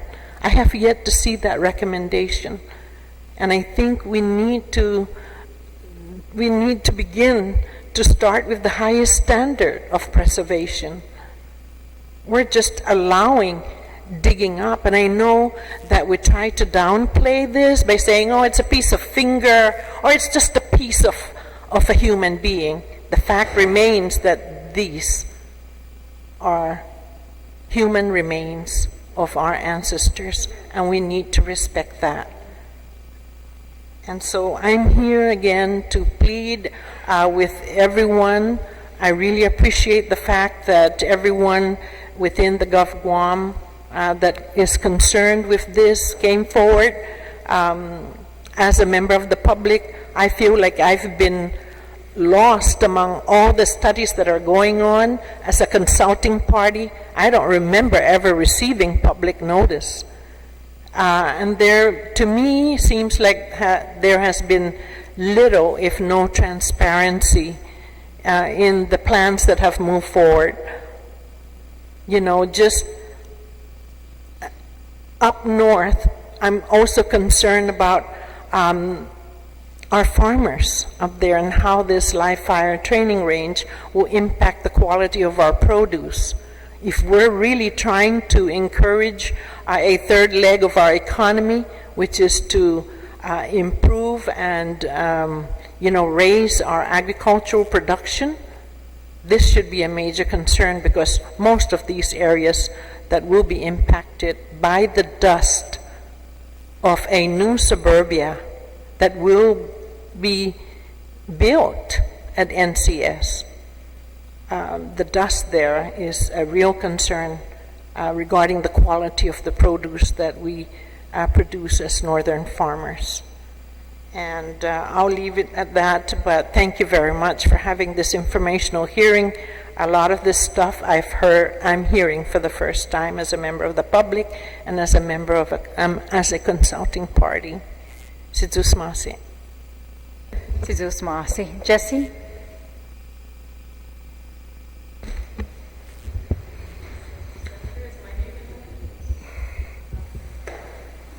Not It wasn't indicated. Would you like to speak, Ms. McCollum? Okay. Well, yeah, there were sign-in sheets, but not indicated to give testimony. But if you would like, please. Okay, I know that these senators are going to be leaving soon, so okay, please. Good evening, Senators. Thank you very much for giving us an opportunity to speak out. My name is Jesse Castro. My father's name is Jesus Castro. My father's name is Jesus Castro. We own lot 9988. Lot 9988 at Retidian got lost during the war. If you look back on the paperwork, our family was basically moved from that location, and it wasn't included in the condemnation. My grandfather made a lease and agreement with the federal government. The federal government did not honor that, so there was a breach. Everybody's talking about all the laws. Well, there's a breach. Secondly, was that my father was the administrator for Jesus Castro. He had to go before court and prove ownership. They won, so ownership was established. They felt pressured to go ahead and do the settlement, so that's what my father told me. And they received a check for that lot. The check bounced. So, come further now into the future, or past to us, there was a overall, I guess, kind of a blanket agreement in which the federal government would kind of pay out. My father told me, don't accept it. I am his administrator. So, speaking for 3 generations, we do not accept any of the offers anymore. That land is ours, but we also understood that it was needed for Guam. Guam was in a unique situation in World War II. They were persecuted, they were punished, they were killed. People had to live through that. So they understood that you need might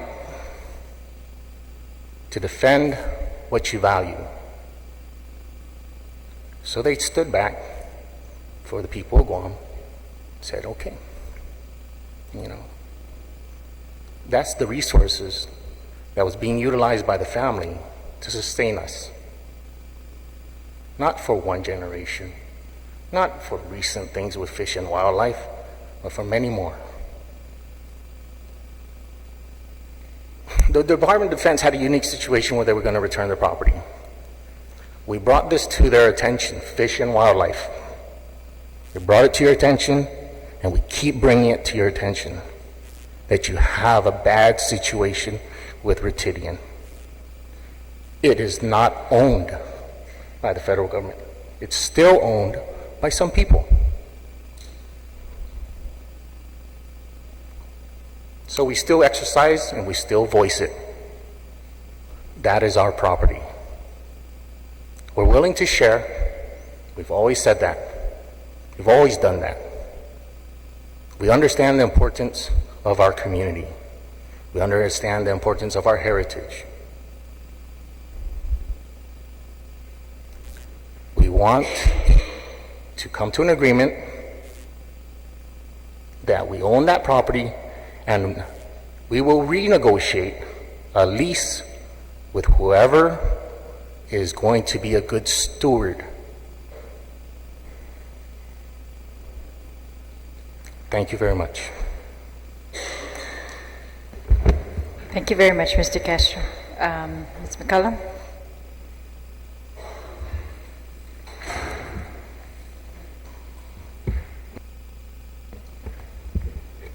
Thank you, Vice Speaker, for giving me this opportunity, and I appreciate what Mr. Jesse Castro had just said.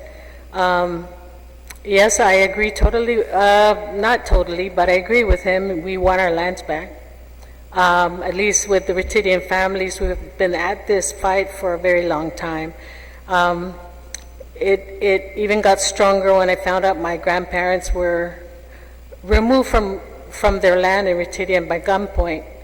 And so I don't think that that was a very friendly way of telling my grandparents to leave. And apparently they had to remove them because they were not happy with the way the outcome of the court. Their idea of just compensation was not theirs. Anyway, you know, I received a letter as the Magahaga of the Nation tomorrow from this programmatic agreement, and I read it to the Nation at a meeting that we had, and I was telling them that I am very leery about signing this programmatic agreement because I find it a problematic agreement. But anyway, to me, an agreement is something that we both agree on.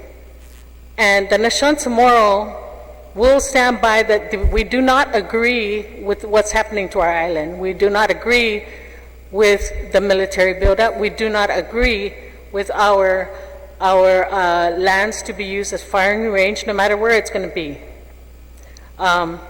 So we took a stance and we said that we will not sign this programmatic agreement because we do not agree.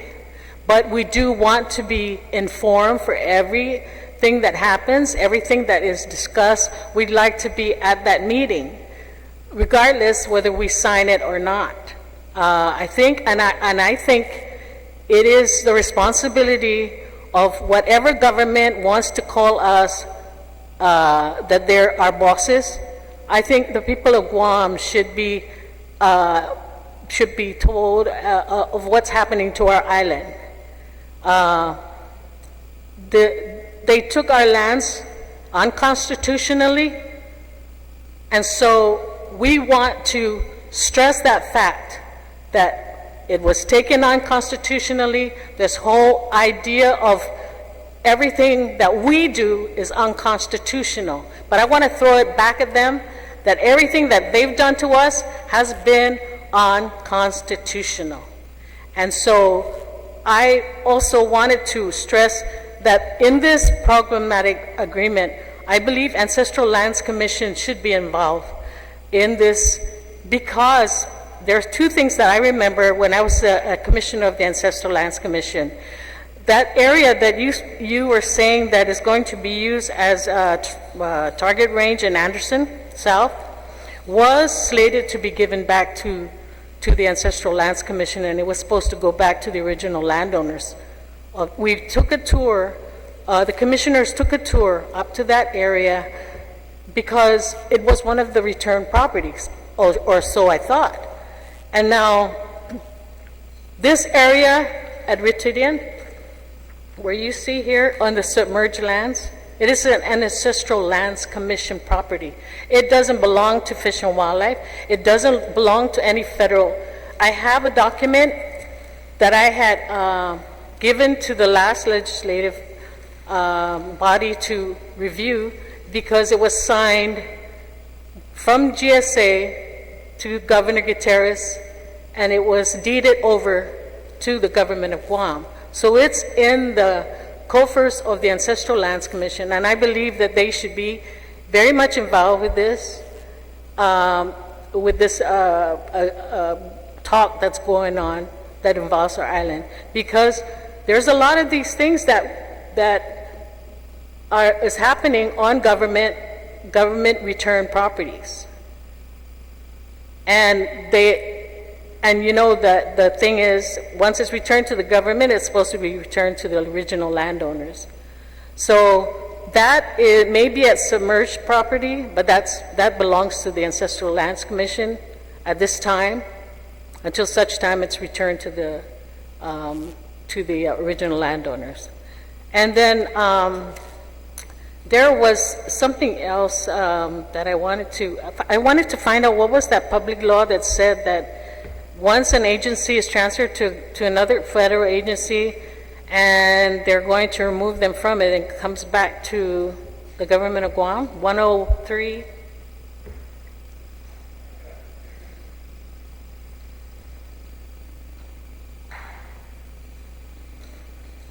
We can provide that to you. We have Oh, copies. okay. Yeah. Thank you. Also, Fish and Wildlife, I don't know if they're protecting anything at Retidian. Since the time we have started this fight, I have not yet seen anything released by them that's wildlife. They showed me fini that came from Rhoda, but they haven't shown me any finis that are our birds, our bats and our birds. So I don't know what kind of stuff they're showing down there at Retidian, but I don't believe the Fish and Wildlife is really a good steward for Retidian. And I'd also like to stress that 23-25 was passed, and I hope that you all still stand by it. 23-24 is also saying that the any government agency is not supposed to be in cahoots with the Fish and Wildlife. So, according to Tino, they're very friendly with the Fish and Wildlife, but I understand that they're federally funded by the Fish and Wildlife. They call the Fish and Wildlife their bosses, and so that's something I think this legislature needs to look at and find out: are they a government of Guam agency or are they a federal agency? If they're completely federally funded, because there's something wrong with this picture. If the legislature says that they're not supposed to be in cahoots with the Fish and Wildlife, any government agency, I have stressed this before that they surely are. So I think you need to look at 23-24 also, and find out whether this agency is following the law in the books. It's still in the books unless you guys do something with it. But yeah, okay. Thank you. Very much. Thank you very much. You're welcome. Okay. I want to thank all of you, especially Tino, Linda, all of the Dr. Dave, Mr. Lotz, all of you for your testimony and all of you for your presence and your patience, and very much to thank my colleagues, Senator Esteves and Senator Nelson. Thank you very much. Just a second. Let me read the script that says, this concludes the hearing on this informational briefing. It is now 8:12 p.m. Thank you again very much. Mr. Castro, when you get your property back, send us an invitation to barbecue.